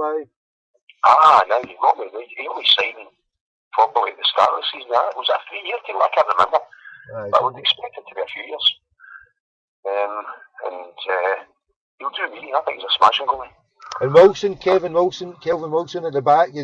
Is he grown as a player developed? Do you think he's developed now into something? I hope it's happened to him. This is a totally different person from the fake that was played last season. Wilson's looked good in quite a few games this season. Last season he looked as if he never ever played professional football. I think they're all getting a bit of belief. It's interesting that, under Mowbray and even when Lemon had just taken over, I kind of felt that our level was Europa League for a couple of years to, get it together. But I kind of feel now that we've moved beyond that. Certainly we're not Europa League group stage anymore. We are Champions League group stage level. And a lot of these players have just learned a lot. And I don't think it's valid anymore now to keep talking about how young they are, because most of the Lions were younger than them when they actually brought the big cup, like half of them anyway. So you're right. I mean, teams at Ajax, when they won against Milan with Patrick Kluivert, they were a team of youngsters as well. I was Matt Overmars. They were youngsters, so young players. I mean, they're the peak physical age. And they just need that one or two older players and a great manager, igniting them and bringing it together and fans. So you're right. The team that I saw in the new camp and in front of my very own eyes grew. It was like seeing a flower blossom, through a full hydroponics kit being put on it, and just boom, that was it. They seemed to grow into it, and maybe, they certainly anyway. I mean, the game in Russia was amazing. I mean, that game away from home, to take it and to win it, albeit against 10 men, it was unprecedented. It raised the bar, and then I think we kept that bar high by doing what we did in the new camp, and knew for the third game in a row we could achieve something. 3 games in a row, 3 brilliant games. The new camp at home against Barcelona, and the one, and it's like you said, now we've cemented ourselves as a Champions League team, because now when we go into the qualifying next season, we're going to be a team that's going to be feared, because this is a Celtic team that they went toe to toe with Barca and beat Spartak and beat Helsinki and Helsingborg, beat everybody away from home, a lot of teams away from home. So yeah, we're ticking a lot of good boxes. I mean, what I like about it, there's 2 things I like about it. One, the game in Russia, and also the game against Barca there. Both of those games I was watching, and I was thinking, I'm not frightened of us getting turned over here. I'm expecting us to get something out of this in both games. Yeah. I mean, the Russians went down to 10 men because they couldn't cope. It's not as if it was, some blatant glue or somebody broke his leg. They were under the pressure that they were under, that we put them under. And they buckled under it and eventually had to commit a foul that got a guy sent off. Sure. Now, we did that to them. Yeah, we down to 10 men because they couldn't cope. Sure. And from that point on, we always looked like we were going to win. And similarly in the new camp, for all that Barcelona were doing, for all the possession they were having, I was quite happy watching it. I was saying, this is good. They're in possession at the parts of the field where we wanted them to be in possession. Yeah. And very rarely did they get actually into the penalty box. Very rarely were they able to do that. Or forcing them out wide, or forcing them back the line. That's good mature football. So I'm looking forward to tomorrow. Tomorrow, it should be remembered, Barcelona are still the only team who have beaten us in the Champions League at Celtic Park. Correct. Yeah. And I'm expecting. And they had to have their own prodigal son there to help them seal it.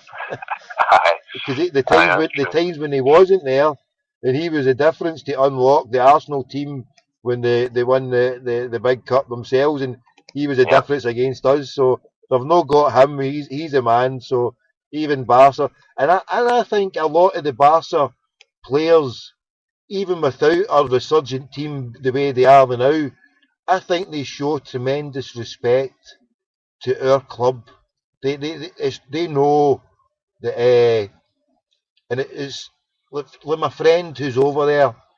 He's a wonderful Celtic. He's a Celtic man through and through, and he's lived in Ireland and he knows all about it. And the Catalan people, right?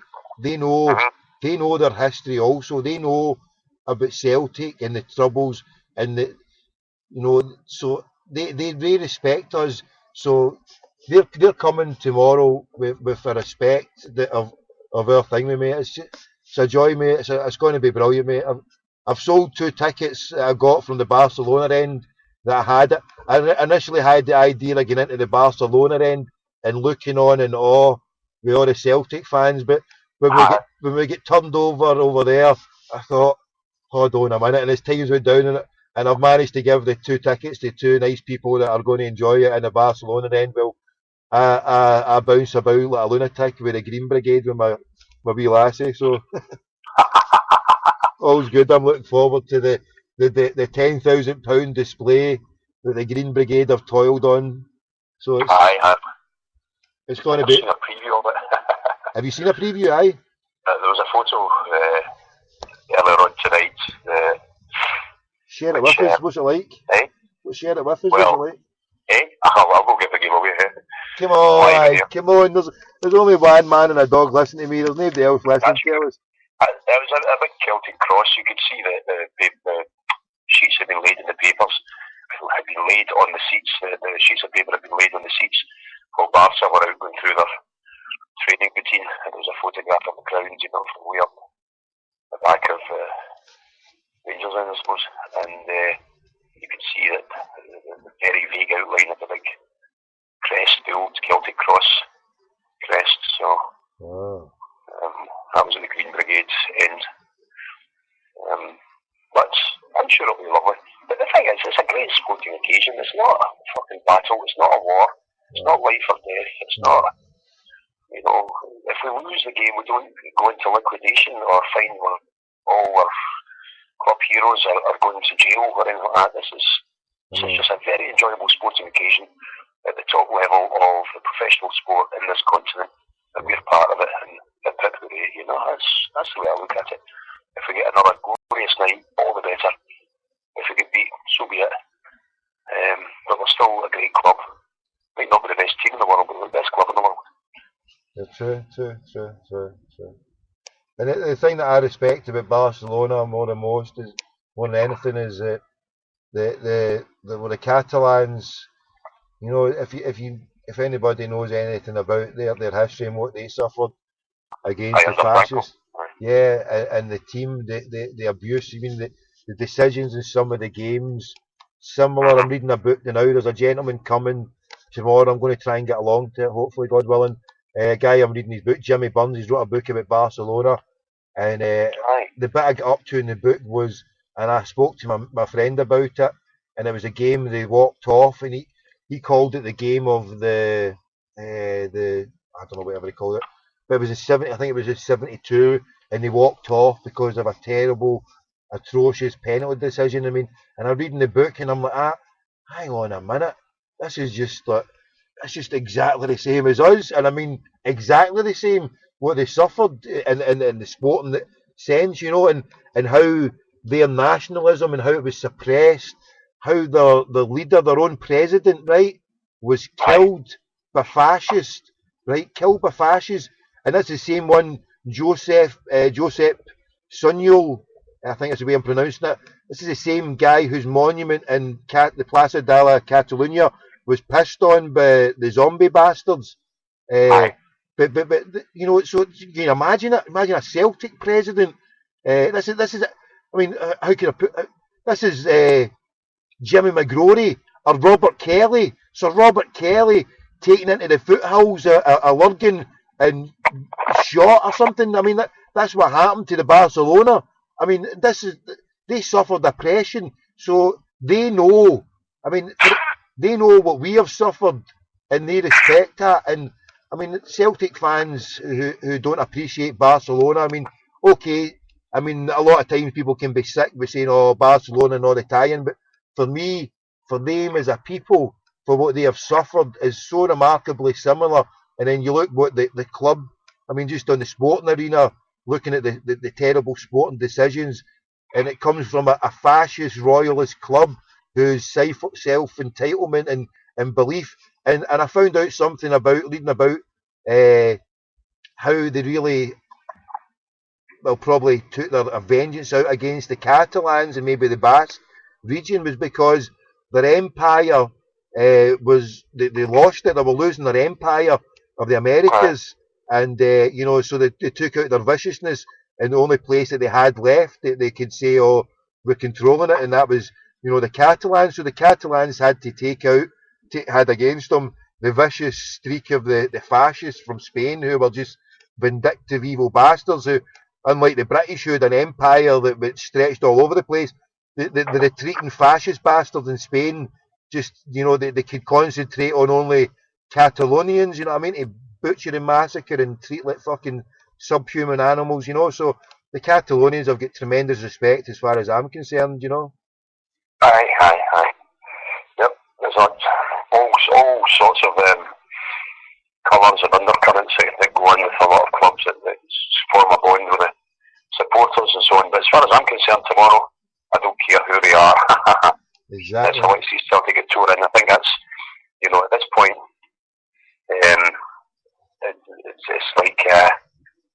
it's like when we played Liverpool. I thought, wonderful. At that time, I thought this is one of the fixtures I like the best.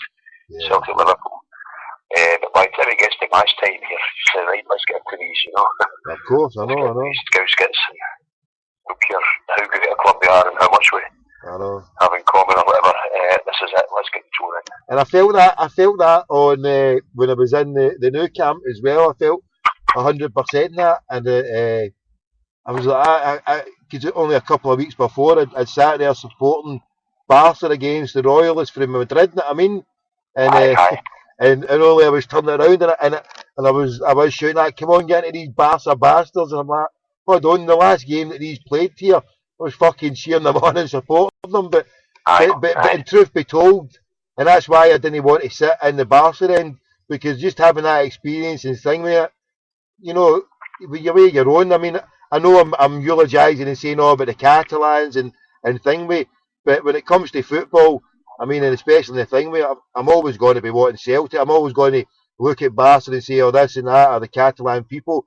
But when I was sitting in the new camp, I was proud as fuck to be a Celtic fan first and foremost. I mean, it's about solidarity with the other people, but I'm there to support my people, my tribe, and they're there as a self-expression of my identity. And I mean, in Celtic, wherever they go, I want them a horse every fucker. I mean, because absolutely. And if they don't, well, that's the point.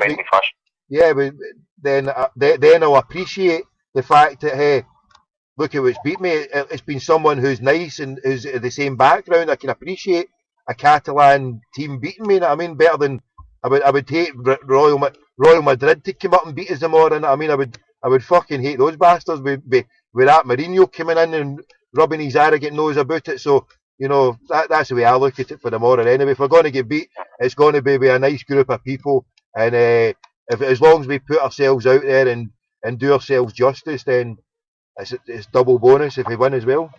Well, that is actually the bottom line. If we get beat, we go out, we put up a show, we do the best we can, and we're just not good enough. I can take that every time. It doesn't matter who the opposition is, in a sense, whether it's Mourinho or anybody else. If they're just too good, then you say, fair enough, they're really good at football. Their boys went out there, did everything they're capable of doing, and they just get outclassed or whatever. I can take that, What I don't like seeing is folk not turning up, or dodgy refereeing, or any of these things, or cynical, violent challenges that take a player out. No, I don't have any time for that. But I've never been frightened of getting beaten by somebody who's better, because, as I say, to me, the whole point of the sport isn't to win. It's to see how good you are. It's to test yourself and find out what your limit is, because then you say, right, can I push that further? It's all about growing and testing yourself to see how far you've got. And why do you think it means that you're the best, that's even better. Why do you think clubs and it's not just one club, but in particular the one that died. Why do you think clubs go down the road of winning at all costs? And if you think of some of the teams that why is it some teams lose the true aspect of football? Quite a lot of teams have lost it. Really, that. What do you think in that one? That's a great question, actually. That's a great question. You could do a whole programme on that when you think of it. Because it's interesting when you compare it to levels of the game where people don't have that attitude, especially the so-called Diddy clubs, Diddy clubs don't expect success. If Aberdeen turn up in Dingwall and get beat 2-1 by Ross County, as they did at the weekend, that's a setback, but it's not the end of the world. And an hour later, all the supporters are mingling in the pubs and getting the crack. I saw Duke Groupie hit the weekend there. He was through with the Aberdeen supporters. And after the match at Dingwall, he came through to Inverness. There he is. And everyone was just talking together. Aberdeen, Ross County, and a few Cali supporters, Celtic supporters as well. All just talking together. These clubs don't expect success. It's the clubs that actually expect it. Because, they've spent all this money to get people in there who think it's a matter of life and death. And that attitude ends up poisoning the society or the community or whatever it happens to be in. The Don Revie kind of mentality that it doesn't matter what you do to win. And of course, the club, I can't remember the name, but it used to be a Scottish club. Once you get that sort of thing coming in, it becomes silly. And it distorts what the purpose of the game is. Then in contrast, you watch something like the All Ireland hurling final or the Irish football. Watch those games, and you see that the thing is an occasion. And if it so happens that one county is so much better than all the other ones and it keeps winning, well, so be it. We'll just say, they're good, they're good. We'll need to keep trying and see if we can match them one day. But it's not the end of the world if they've been beaten by a team that's better at hurling or better at Gaelic football or Gaelic football. And I think we've got, in general, we've always had a balance between that. Celtic have been able to accept that if we're not good enough to beat Ajax over 2 legs, so be it. We'll be back next year and see if we can do a bit better. I'm going back to the 70s with that reference. And do you think it's not an excuse to go and trash Amsterdam or sack Milan, like visiting Goths if we don't get a result in the European Cup final. And that's the way it should be. And do you think this freshness of attitude can exist longer than the exclusion out of the upper echelons of Scottish football of the team that we can't just remember what they were called? But do you think it can survive past them coming polluting the waters again, or do you think as soon as they're back here and it's a busted flush, but we lost the tranquility and blessedness of a sport that is played out between gentlemen who are in it just for the pure fun of it? Do you think they're going to come back with their punishment, with their tail between their legs, and they're going to act properly, or are we back to the cesspit of the kludgy of shite again? I think they're going to be wiped out altogether. I don't think they're going to come back. I really don't. The more this goes on, the more I think there'll be another liquidation this season. Oh yeah. And I think so. They still owe me 20 grand, bro. They owe me 20 grand. Do you hear the story about what happened to me and the kludgy with Brian Thingme? I know you went in, but I don't know what happened when you did go in. I had a conversation with Imran. And I think it was in the shop the night. I'm sure it was 5 rows behind Lawwell and Desmond and the bold Lenny. I'm sure it was him. I've got his wee picture on my website with his wee glasses and thing. I'm pretty sure it was him. He only put a few coin shekels in there, if that. Or maybe it was a sleight of hand card trick and he pulled a few notes out as he put a few coins in. I don't know. Could have been, yeah. It's certainly, I've not heard any reports. There was a brown envelope with Tommy Gold on it, with 20k in it anyway. So, fucking... But yeah, they're definitely shysters, and they're trying it on big time. And see, the thing is, what I think is, saying less. I think that they couldn't care a damn if Rangers fans buy into the sheriffs, right? Aye. It matters not a jot to them. And if the Rangers fans don't wisen up, right? I've been in there trying to get Chuck Green to do an interview, but in reality, and get the zombies on side.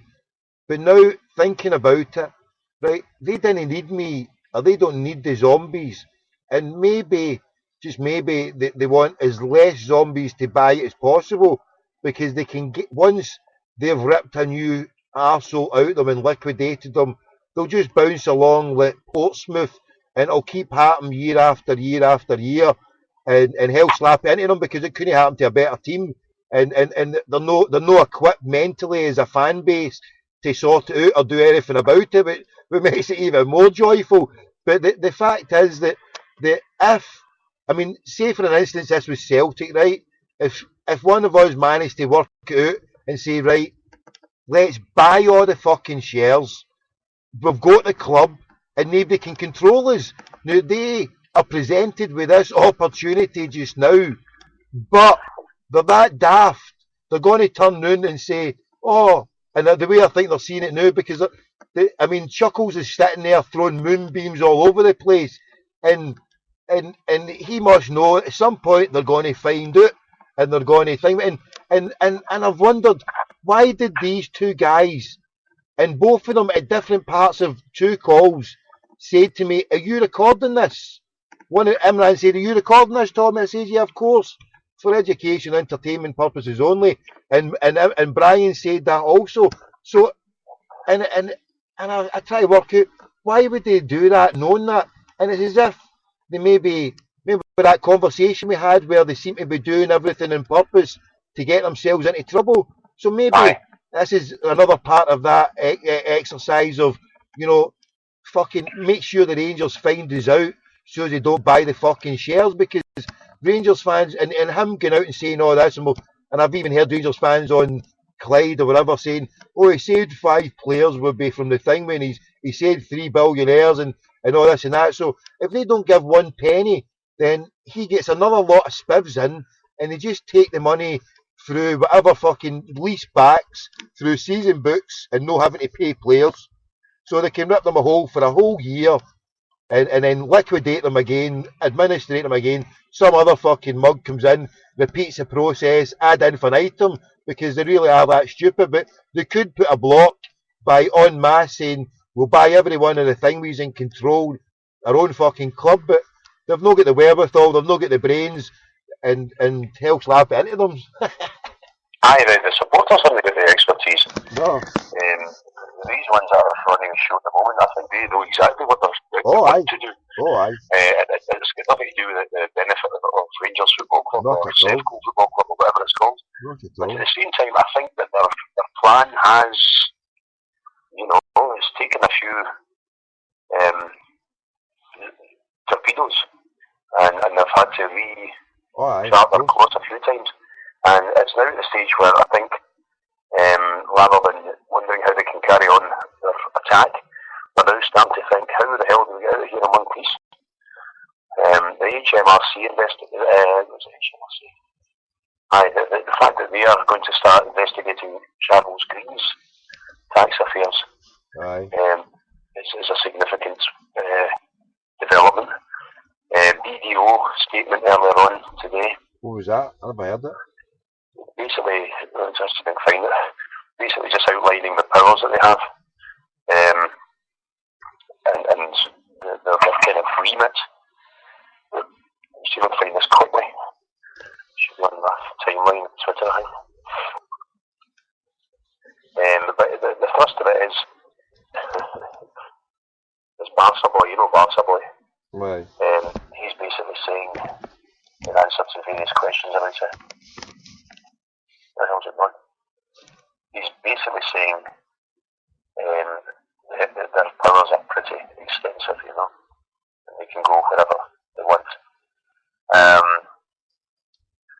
BDO have the power to privately interrogate Walter Smith and Souness in a court. I definitely would if I was them, he says. BDO could, if they wanted, interrogate Media House and Jim Traynor. I would if I was them. Media House know where the bodies are buried. The BDO statement says, in this order, our investigations will, of course, include the conduct of those responsible for the finances of the company in previous years. What powers do they have, referring to previous owners? One, they can apply to the court for an order to examine persons with information regarding the company. To see the other one, I asked them then, I says, might that include parties out with Rangers, for example, bank officers who extended questionable levels of credit? And Barca replies, pretty sure they will be able to interrogate them if they saw fit. Other powers, they can apply to the court to determine any question arising in the winding up of the company. Any question. They can also have the powers to disclaim onerous property and onerous leasehold interests. Now, onerous property is any unprofitable contract. So BDO have the power to disclaim that, and we need to ask Paul McConville exactly what disclaim means, but it sounds like write it off. They have the power to do all other things as are necessary to protect the company's assets. So, Green's deal, EBT loans, everything could potentially be at risk here once they start getting their snout into this. And I'll just find something out. Yeah, this wee thing here. On the HMRC website,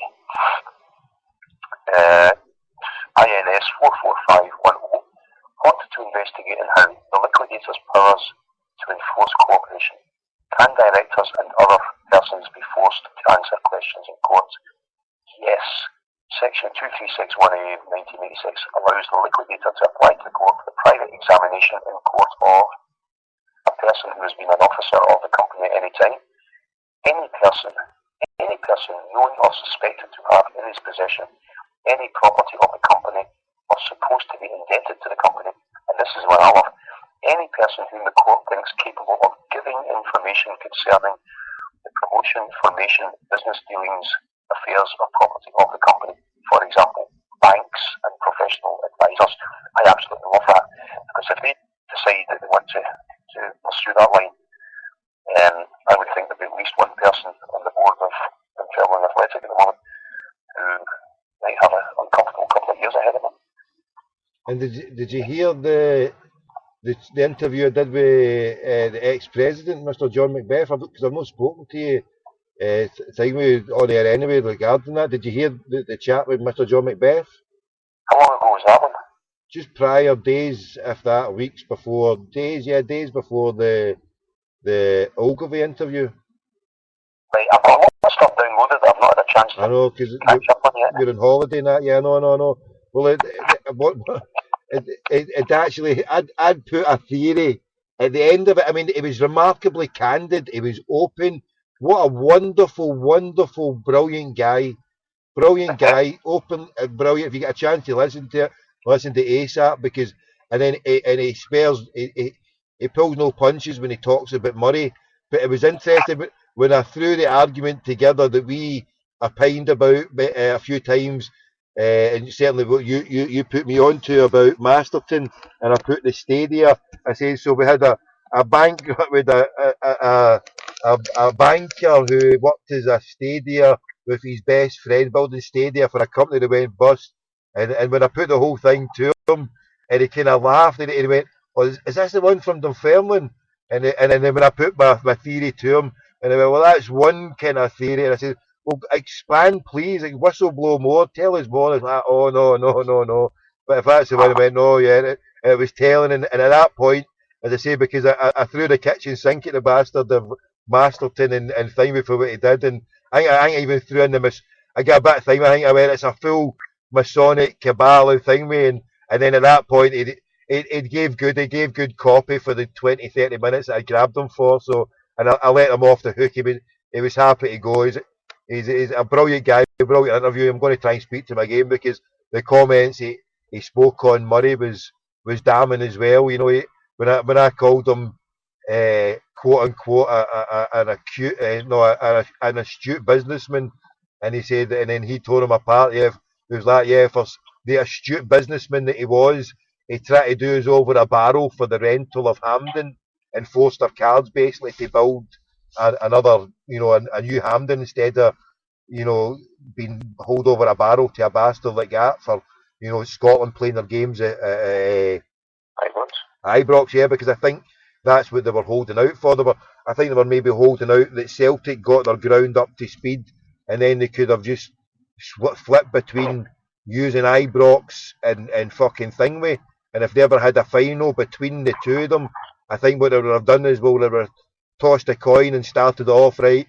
Anytime you play a cup final and whatever one of you do it there or whatever, and I think they would have went that way, Scotland, because why the hell do you need in a country of 5 million in a city of 450,000 with two teams that pull in that? Why do you need three over 50,000 seated arenas? I mean, it just the sensible, sane fucking idea. If it was in any place, it would build a San Siro or a new camp. I mean, and fucking they're all there 100,000. I mean, 150,000. I mean, would fucking satisfy the whole everybody. You know what I mean? But no, we're no far fetched enough in this country. We're no far sighted enough in this country to do something like that. But he seemed a nice guy. Macbeth actually seemed a nice guy, but I'm going to. He was the guy that came out when Johnston, the Kilmarnock chairman, was saying integrity has its price or whatever, and Macbeth was the one that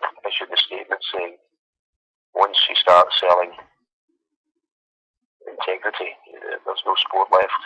I can't remember the exact quote, but he basically said something along the lines of, if you're going to put a price on integrity, then you've lost the plot, You'll love his interview. He also goes on and talks about, and it might have even been the first time ever on record that he spoke about it, because he's kept his counsel since then. Remember, he get measured up for a blazer in FIFA, and then he's a vice president, is he not? He was about to get made up. He get made a blazer up because he mentions that. He says, "Yeah, well, I even got measured up for the blazer," but then the scandal, can't remember exactly what blew out, and it was all a whole load of fucking thing when he couldn't take up the position. But and I said to him, I said, well, a man of your integrity, I can see that you might have probably done some real damage to them, so you probably wouldn't have lasted long if you were going to speak out against them and do thing with them. You probably wouldn't have lasted long. And then I said maybe, and that was the reason maybe why they get rid of you, because you probably were going to do something, and they realised that, and that's probably what happened. And they went, oh well, he's a really lovely guy, absolute gentleman of a guy, He stays up near your old way as well. I'm sure I got his address on the old thing with the SFA thing. I'm sure he's up Canvas Lying, Rutherglen way, but yeah, nice gentleman. That's right. Unlike that crackpot in place now, Campbell Ogilvie. I never at the time did my homework. I didn't realise that he's £95,000 outstanding to old Hector, that crackpot. Ogilvie, aye. It's just extraordinary. I mean, what has he got on everybody? How the hell is he still in position? I cannot understand that.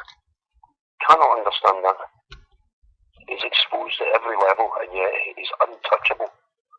Him and the other one, the three of them really, that seem to have kept themselves off the radar. Ogilvie, Dave King, and Gavin Masterton. But Dave King, to me, has got to be one of the keys to this whole thing. How can that guy have sat on the board all the way through the Minty years and then been the last one to pile off Craig White's board? He was. Everybody else had either been pushed over the side or abandoned ship on Accords, and yet Dave King was still sitting there and would fly in from South Africa, having borrowed his passport back from the South African authorities on condition that his wife and family surrender theirs. But he could fly in there and nobody asks him any questions at all about the 322 charges of tax evasion and money laundering that he's fighting in South Africa. A guy who apparently put £20 million of his own money into Rangers 12 years ago. And where the hell did that come from? I mean, everything about that guy stinks. And how did I go into that? That digressed a wee bit. But you look at Ogilvie, you look at Dave King, and you look at Gavin Masterton, and you say to yourself, BDO could be digging into this for 20 years. And like you said, and I've mentioned that the last few weeks as well to other good people, that how they could have walked in Valentine's and just shut the whole place down and started their investigations then. But for them, they realised that why close it down and get one or two? Why don't we just wait a wee while and we'll catch the whole lot of the stinking fucking ship here, and everybody is going to come down. So and they've watched the game being played out as everybody gets more frantic and the wee blocks get put in the way of Green and Duff and Phelps, and then they've got to be watched in full public of their manoeuvres. So they've basically done it so they can catch them hook, line and sinker, and hopefully that's why now that they can come in now and fucking nail every bastard to the wall, basically. That's what I think. That's what I think. I think they wanted to smoke them out and then let them keep on squirming. God knows. I also wonder if somebody in there has started turning Queen's evidence.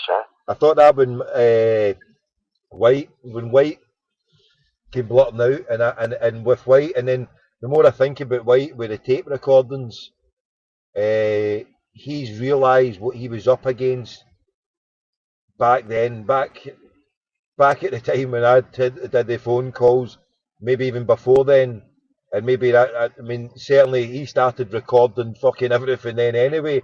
So everybody and anybody who had dealings with that fucking old shooter, then they should be worried, because he realised that he was getting shat upon, that the part that he was being asked to play had been revised and he wasn't told about it, and he's fucking took revision methods, he took the methods to protect his arse. And with they tapes with Greer anyway, I mean, that just shows you what fucking lying bastards who. I mean, I phoned that bastard Greer up there in the last couple of weeks as well, and I put it to him. I says, you're the key fucking. I'd asked him. I try to kid on. I says, look, I'm a reporter for a thing, mate, and I'm not prepared to comment. And I just say, well, what about this then? And he wasn't. I said, you're the key linchpin in the whole fucking Murray cabal. You know what I mean? The fact that he worked for the Bank of Scotland, he worked for a company. He then starts a company that metamorphosised into Duff and Phelps, and took over the specialised part of his company, which was a turnaround specialist for distressed companies. So let's look at it this way. He goes into a role where he's in business dealings with Mr. Murray, opens up a kind of company that specialises in a certain kind of function that allies very closely to what David Murray needs, allies something similar to like Gavin Masterton, who metamorphosised out of the Bank of Scotland into a stadium building company, who allied with Murray and his steel. So all these alliances that can be formed and grown out of Bank of Scotland's dodgy bankers, the Masonic Edinburgh cabal that just can appear here, appear there, and can appear distant from David Murray. Yet, how close is it? Are they working as EBT generals of Murray? This is the sneakiness and the complexity of it is quite staggering. But it's all there, and I'm sure that's what guys at the BDO, I'm sure that's what gets them excited when they wake up in the morning. The prospect of getting their teeth into cases like that and unravelling it all. How would you go about getting a job in BDO? I mean, do you just phone up and say, "Give us a job"? But whatever they need, if they need somebody to sit over 10 hours of evidence a day, I'm not crazy. I would do it for minimum wage. Yeah, you need to get your accountancy chops together first before you even start dealing with these people. I mean, just reading something like Paul McConville's blog, and he's just looking at an overview of it, as a lawyer that doesn't specialise in that line, and yet the number of questions that will come up in one of Paul's blogs about one little detail of information that's appeared, you think, my goodness gracious me, it's an astonishing amount of shit that you've got to sift through before you find that wee pearl at the very bottom of it. True. So I agree, there's obviously a kind of a Peter Mandelson figure behind all these people at the front. He does all the dirty work at the back. He's tied a lot of pieces together from what I can see here, and he's caught bang to rights, and the fact that White would choose him and get a recording and then release it through the BBC to show them up the lies that they said that disputed White. So White came out, made the statement, and they said, "Oh, look, he's a liar. Look, he's just up to his old same shit." He pulls this out and goes, "Is that right? Who's the fucking liar now?" And then boom, and they have no response. They're fucked because they know, no, well, that's it. And the judge and a lot. I mean, and something happened in that courtroom on the morning, right? And then in the afternoon, there was people twittering and thinging, but then all of a sudden, there was a kind of thing, and these bastards, and then the decisions just get let out. There was information coming out, and then all of a sudden, information stopped coming out. It went quiet, and then before we knew it, boom, for a fucking gone. Did you know anything of the dealings that happened in that day? Aye, and the judge warned them all after lunch. Obviously, somebody had tipped them off that there were tweets coming out of the courtroom in the morning, because there was a few. And then the judge asked everybody, when the afternoon session started off, he said, "Is there anybody in here tweeting under the name or in the account huddle board?" Everybody went, no, not me, that's not what I'm tweeting under. What was the name? What was the name they said? What was the name? Huddle board. Huddle board. That's the name of the huddle board. The huddle board on the huddle board. So he wanted to know if anybody was sitting there in the public galleries tweeting on the huddle board account, giving reports of the proceedings. And of course, nobody stood up and offered themselves as a guilty party. But he then said, just to make it absolutely clear, that if anybody is found to be tweeting here, it will be a contempt of court and the consequences of that. So that everybody then decided it wasn't worth taking the risk. I mean, frankly, I don't think the judges are that bothered. He just has to follow through the procedures. That's what the law says. I don't think they knew looking for a body, but he had to say it once it had been drawn to his attention that everything that was being said was being relayed onto the internet immediately. He kind of said, "No, naughty, don't make me." I was wanting to go through there and record that.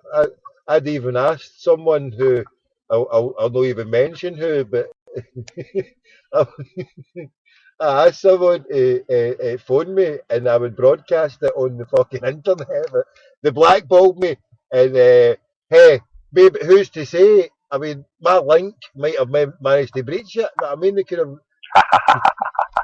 The thing is, that everything that was kind of spoken about in the court was reported later on. Aye.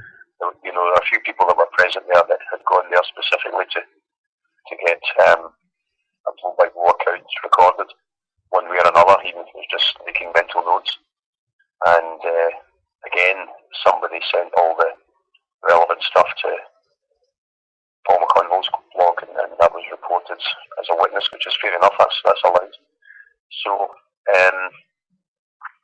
it's a bit silly, but that's it. I think that was just a procedure that, while we all rejoiced at it, it was fairly formal.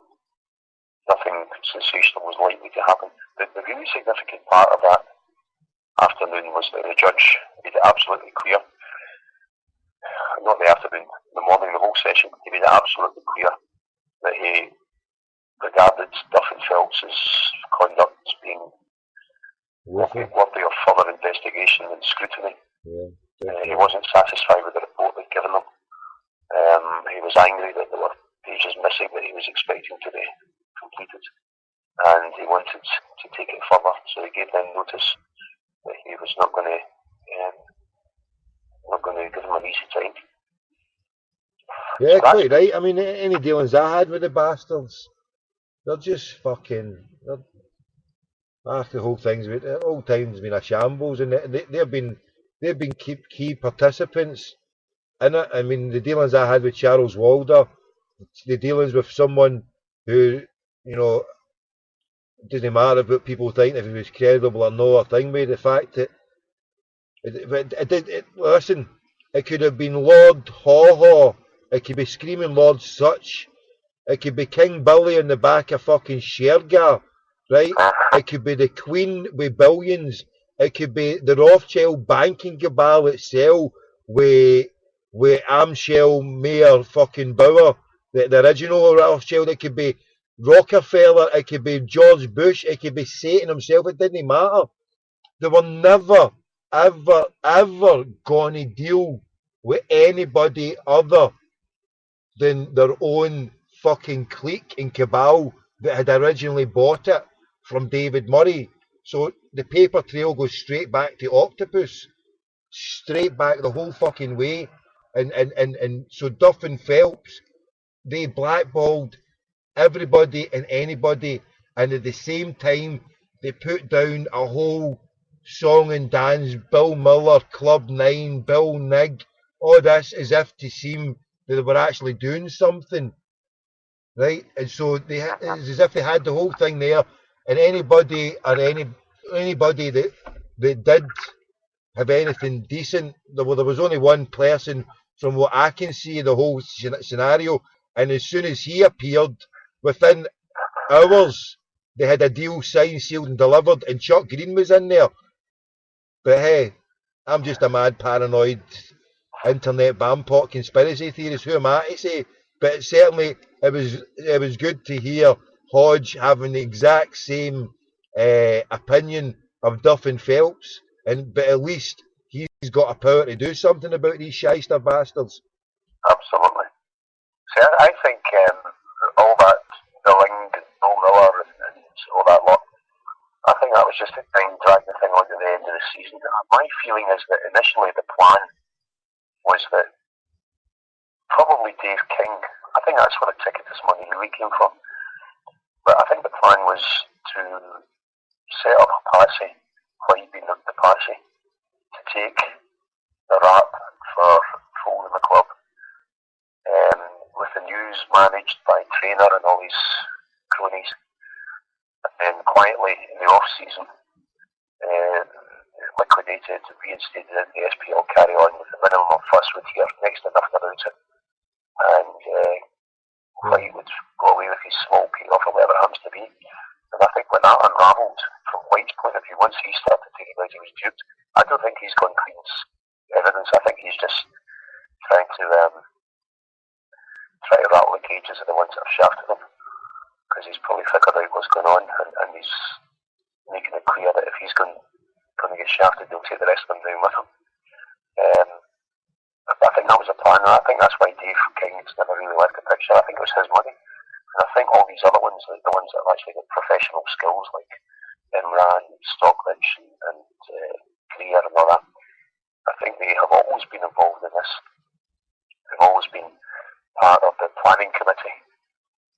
The plan being that King would put some of his dirty money up as an investment through Octopus, Ticketus, whatever, and then when it was liquidated, to step in and reacquire the deeds and all the rest of it. I think King's a significant figure there. Yeah, because at the end of the day, when I'm saying Octopus, when I'm saying Zeus Capital, when we're mentioning these are fronts for unidentified anybody's. It could be fucking Shergar himself, fucking Lord Haw Haw, anybody, you know what I mean? King Billy's fucking private trust fund from over 300 years ago is in there fucking buying up. We don't know who it really is. That is. I think Dave King's a Well, it probably is. I mean, I'm saying we don't know. It's the nature of the whole capitalist system that is fucking flawed. That needs rewritten. That needs thing that allows a frauds like this. The whole thing is a fucking sham. I mean, from the administrators, court-appointed administrators. So hold on, they're appointed by the court to commit fucking sham after sham. The way the system or companies can go bust, and the same people can take over. I mean, the whole thing is based on a lie and a falsehood and an element of fraud anyway. The fact that interest, people charge interest, so the whole thing is prone to fraud. And so these mysterious benefactors of the whole fraudulent system, we shouldn't be up in arms and say, oh, look at them, they're committing fraud. The whole system's a fucking fraud anyway, and they're just implementing it to the thing where the only downfall is they get caught red-handed. That's the sad thing for them, is they get caught because, then they get washed out to dry by the rest of them because everybody's in on it. And so one bad apple has to be exposed before the whole house of cards come down, because throw that bad apple out. Well, look at this cunt, get rid of him. We're all clean, we're all goody two shoes, carry on regardless. And then they can keep on the fraud going ad infinitum to a zombified public who want mind-numbing, spirit-crushing game shows to knock fuck out them every night of the week.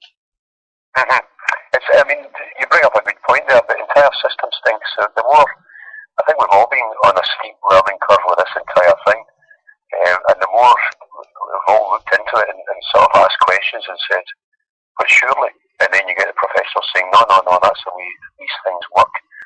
And then you dig into it and you start, we've always heard about offshore tax havens and things like that, and then you start saying to yourself, well, what does that mean? What is the point of having an offshore tax haven? What is the thinking behind a government allowing places like, Guernsey and Jersey and Isle of Man and the British Virgin Islands and all this other thing? What is the thinking behind allowing a system like that, which enables trillions of pounds of tax to slip through the net, while at the same time they're chasing window cleaners and taxi drivers and plumbers to see if they're doing homers, to enable them to pay their council tax, for Christ's sake. So at one level, you can turn around and look at it and sort of think, frankly, all that White is doing is the same thing that governments do. Yeah. Just playing the letter of the law to his advantage without any principles or moral scruples whatsoever. And because he's not on the inside, he's probably not going to the right school and he hasn't got the right lot, then he doesn't really get into the club. He's allowed to potter about in the periphery for a while until it becomes a nuisance, and then they'll slap him down. But they'll not do that for their proper high agents that are, actually running the banks. They'll not do that for them unless the public really, really gets angry and stays angry for long enough to demand at least one sacrificial victim, and then they'll pass somebody off as being the culprit and carry on as before. It is an absolutely stinking system, and what the Huns have done, bad though it is, actually does pale into insignificance when you look at it. The way the entire country is run, the entire system is run. But at the same time, it's still, what they've done is still bad. Just because somebody else is doing something even worse doesn't mean that we should grab a body when we can get one, or a coachload of bodies for that matter. So I'd like to think that Clark and Whitehouse and Greer and Masterton and King and Murray and all these guys, I'd like to think that at the very least they spend their remaining years thinking of nothing else other than trying to avoid the jail, and I hope they don't succeed. That was one of the thoughts I left in Greer, and I think it was at Paul Clark when they refused to answer. They were hanging up. I said, "Was that right? You don't want to answer to me, but the long arm of the law's coming to ask you. The police will be coming to answer these questions because your criminal activity. You're just criminals. What you've done here, nothing short of criminal. Know what I mean? You've got the answer to the police, you bastards." And that's the bottom line. Like you said there, They should be dragged through with their fucking their short and cullies into court and held there and held responsible until they answer to the crimes that they've inflicted. Not just in Scottish football, but in Scottish society. If somebody who can pose as a businessman and it's nothing more than a Ponzi scheme with voodoo economics and trickle down economics where they benefit and everybody gets shafted and has to pay the bill. You know, the fact that there's no proper, if there's no proper justice, then I mean, if they can get away with this, then they can ram their country up their bike because I've had enough of it, mate. It's a shambles, Yeah, a shambles of I a system but, and a system. one thing I do, I mean, I'm like yourself. Sometimes I think, I've had enough of it. But at the same time, after I get my breath back, and you're the same, I'm sure. I think, no, I'm not going to get away with it. No. Sick of it. Well, I'm not going to stop sinking my teeth into this, and you know, it kind of discourages me when I see people start saying that's them, they're irrelevant, they're in the third division, we can forget them. I don't think that way at all. I want them exterminated, and not just exterminated. I want the evidence of everything that they've done to be paraded publicly, so that there's absolutely no basis whatsoever for anybody to argue that you know, got a raw deal or it's punished enough. I want everything exposed here, the entire thing, the 30 years of it,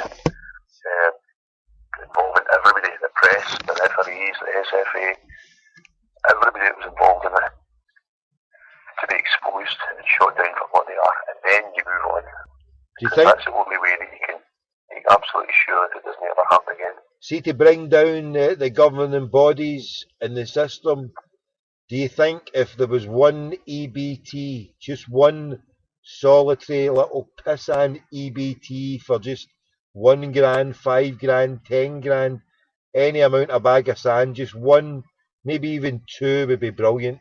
But to a referee, I mean, somebody like Dallas, I mean, I think Dallas and Doogie, I think they must be very nervous about all this. Do you think they could have possibly received? Would Minty have possibly given them money? Do you think he's that stupid? Would they? But surely they were entitled. Surely they must have been thought they were entitled to some poppy for what they've done. I'd be absolutely certain of it, but I don't think they would have had EBT set up in their own name. I think it's more likely because Minty's EBT was what, £9 million or something like that. I think that was brown paper bag money.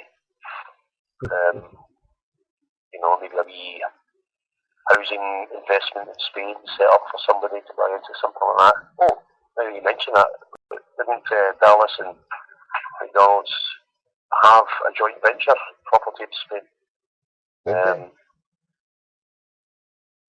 Things like that, you know, and journalists to be. It wouldn't be direct cash. I hear what you're saying. The way we couch, it wouldn't be direct cash. It'd be like a little part of his vignette or something, or yeah, a few casements, or yeah, I see what you're saying. Yeah, and services, and who knows what else. I think those sorts of things, I'm sure they happens, but actually when you pin it down, it'd be tough. It's even harder, yeah, because then there is no paper trail. It's just a thing when it could be put then down to, but he's a clever bastard, that Murray, isn't he? I mean, he's a clever, manipulative, devious fucking bastard. Well, I think he's not that clever, but I think he's had the benefit of having friends in the right places. It's a bit like, you know, what's his name, Cameron or Obama or people like that. They're not that bright, but they've got all the right connections, so their backs are covered for as long as they're useful. And Murray has been exposed, so suddenly he's not useful. And that's why I'm hopeful that a lot of people are going to be turning Queen's evidence, not necessarily the main players. They're too deep in it. I don't think White has got a chance of cutting a deal with the HMRC. They've been wanting to slaughter him for decades. So he'll not be able to cut any deal with somebody who's, you know, knows something that maybe they should have divulged earlier on and then finally does divulge it. These are the sorts of people that will be susceptible to pressure to spill the beans and maybe cut a deal. and they'll be at a lower level, but they'll have a knowledge of what's going on. So that could be other referees, or it could be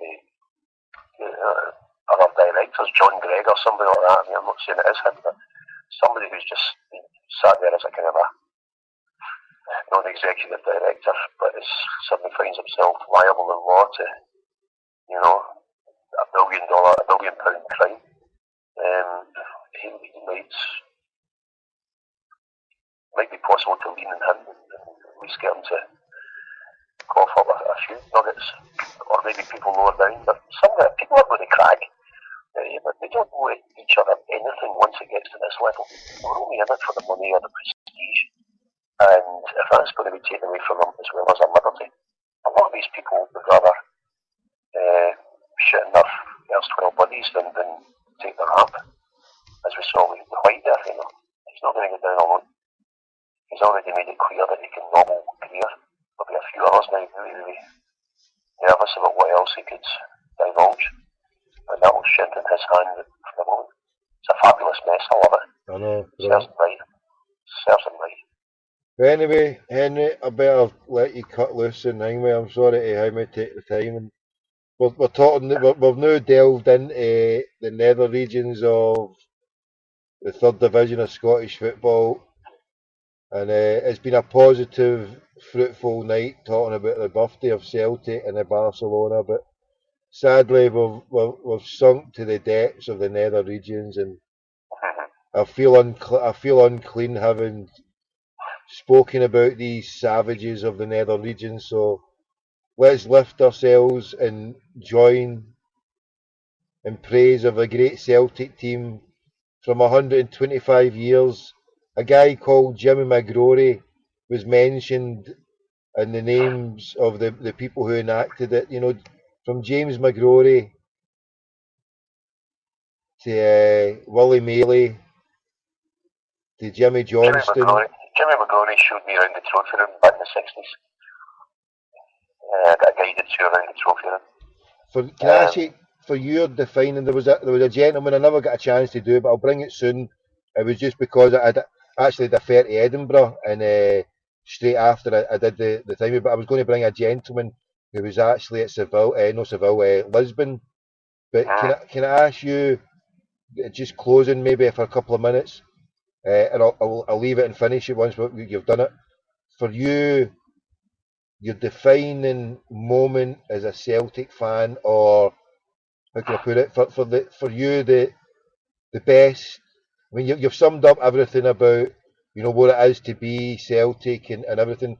But one day, or one moment, or one game, or 1 second, or one goal that means so much just to you. I'll give you two round about the same era. One of them was Hampden, 1970, Leeds United. That was just awesome. You thought, wow. How many thousand in that ground? The official number was 136,000, but there was thousands more than that coming over the walls. And, slipping a 10-bob note over the turnstile and just walking in. God knows what the real figure was there. I was in the stand, and what time was it played at? Sorry, what time was it played at? It was in the evening. Aye. And would it be an April evening? So was it a light evening to begin with? Before was it kind of one of those games? So going into dusk then. So Billy Bremner scored first, didn't he? Yes, a cracking goal. And what happened? What happened then? So what did that? Sorry, crack on with the story then. Sorry, I'm sorry for interjecting, but I'm trying to set the scene for people who weren't there to experience it. I mean, we all talk about and they all blow it up when it comes to the derby, the Battle of Britain. But at a time in Celtic where they're pomp and circumstance and we're doing it all, what was it like?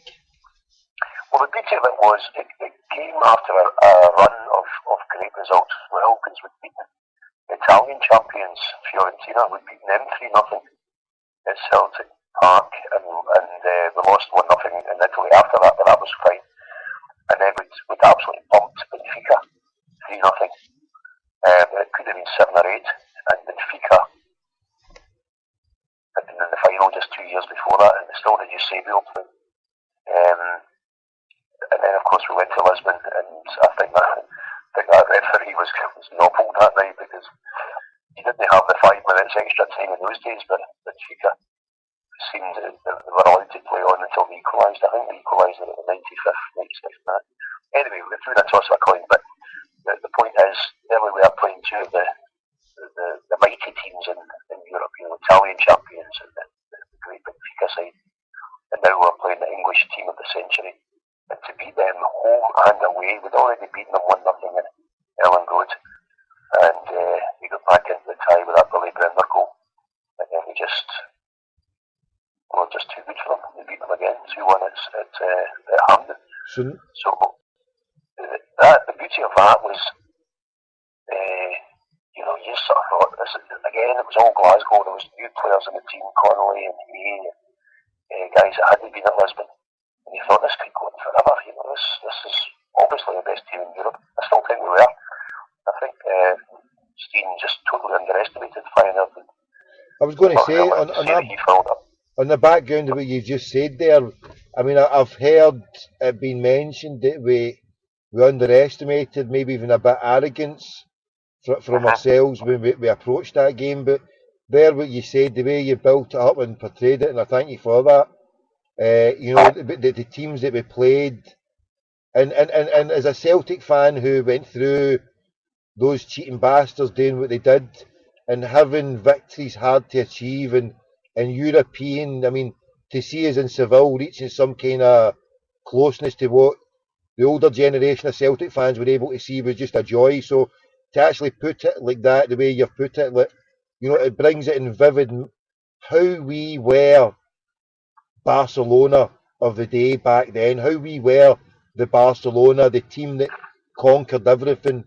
Where teams would come to us thinking, and when we would go to them, the teams would be like, shit, this is the best team on the planet now. And fucking hell, we had that for a period. Carry on, bro. Very quickly, just wrapping up, so carry on. Sorry. I was going to tie that in because having beaten Leeds United in Yorkshire and then beating them at Hampden, in between that, we couldn't beat Aberdeen in the cup final because Bobby Davison was the referee. And to me, that kind of week, that 8 days or whatever, sums up everything that Celtic have managed to achieve despite the opposition, the unfair opposition in this country. Aberdeen won that cup final 3-1.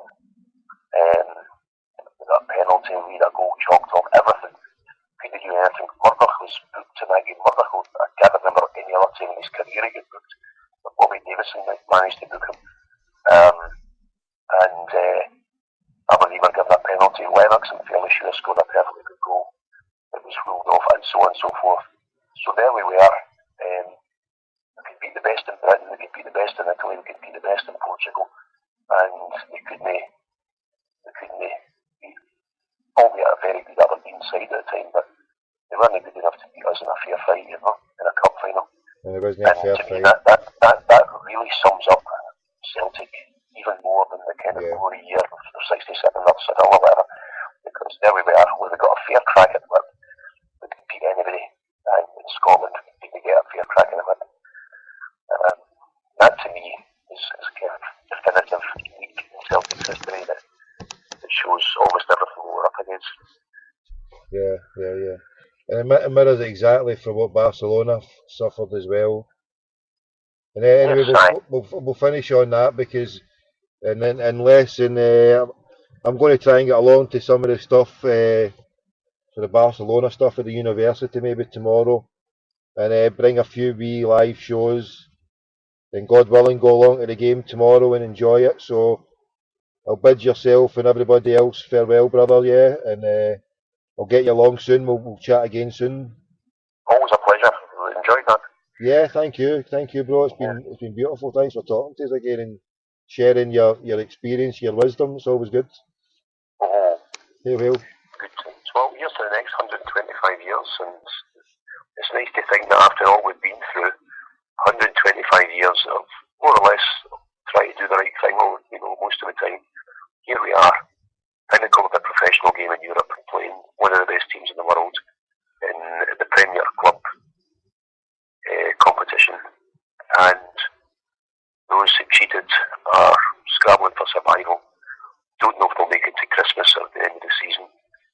lowest level and getting pumped by teams, you know, of part-timers that are coming off shifts to knock them out of the Ramsden Cup or beat them in the third division league. Never ever give up hope that the good guys triumph in the end, I think is the moral of that, and we'll see the proof of it tomorrow. We'll see the proof of it tomorrow. Two great clubs with vastly different resources standing toe to toe, and there we are. Brian Wilson's centenary book was called A Century We Honour. Well, it's a century and a quarter now we honour, and that's why we're Celtic supporters. So come on the Hoops. Come on the Hoops. Right, brother, I'll play it out the now. You'll never walk alone. God bless, bro. Speak to you soon. Cheers, tell me all the best.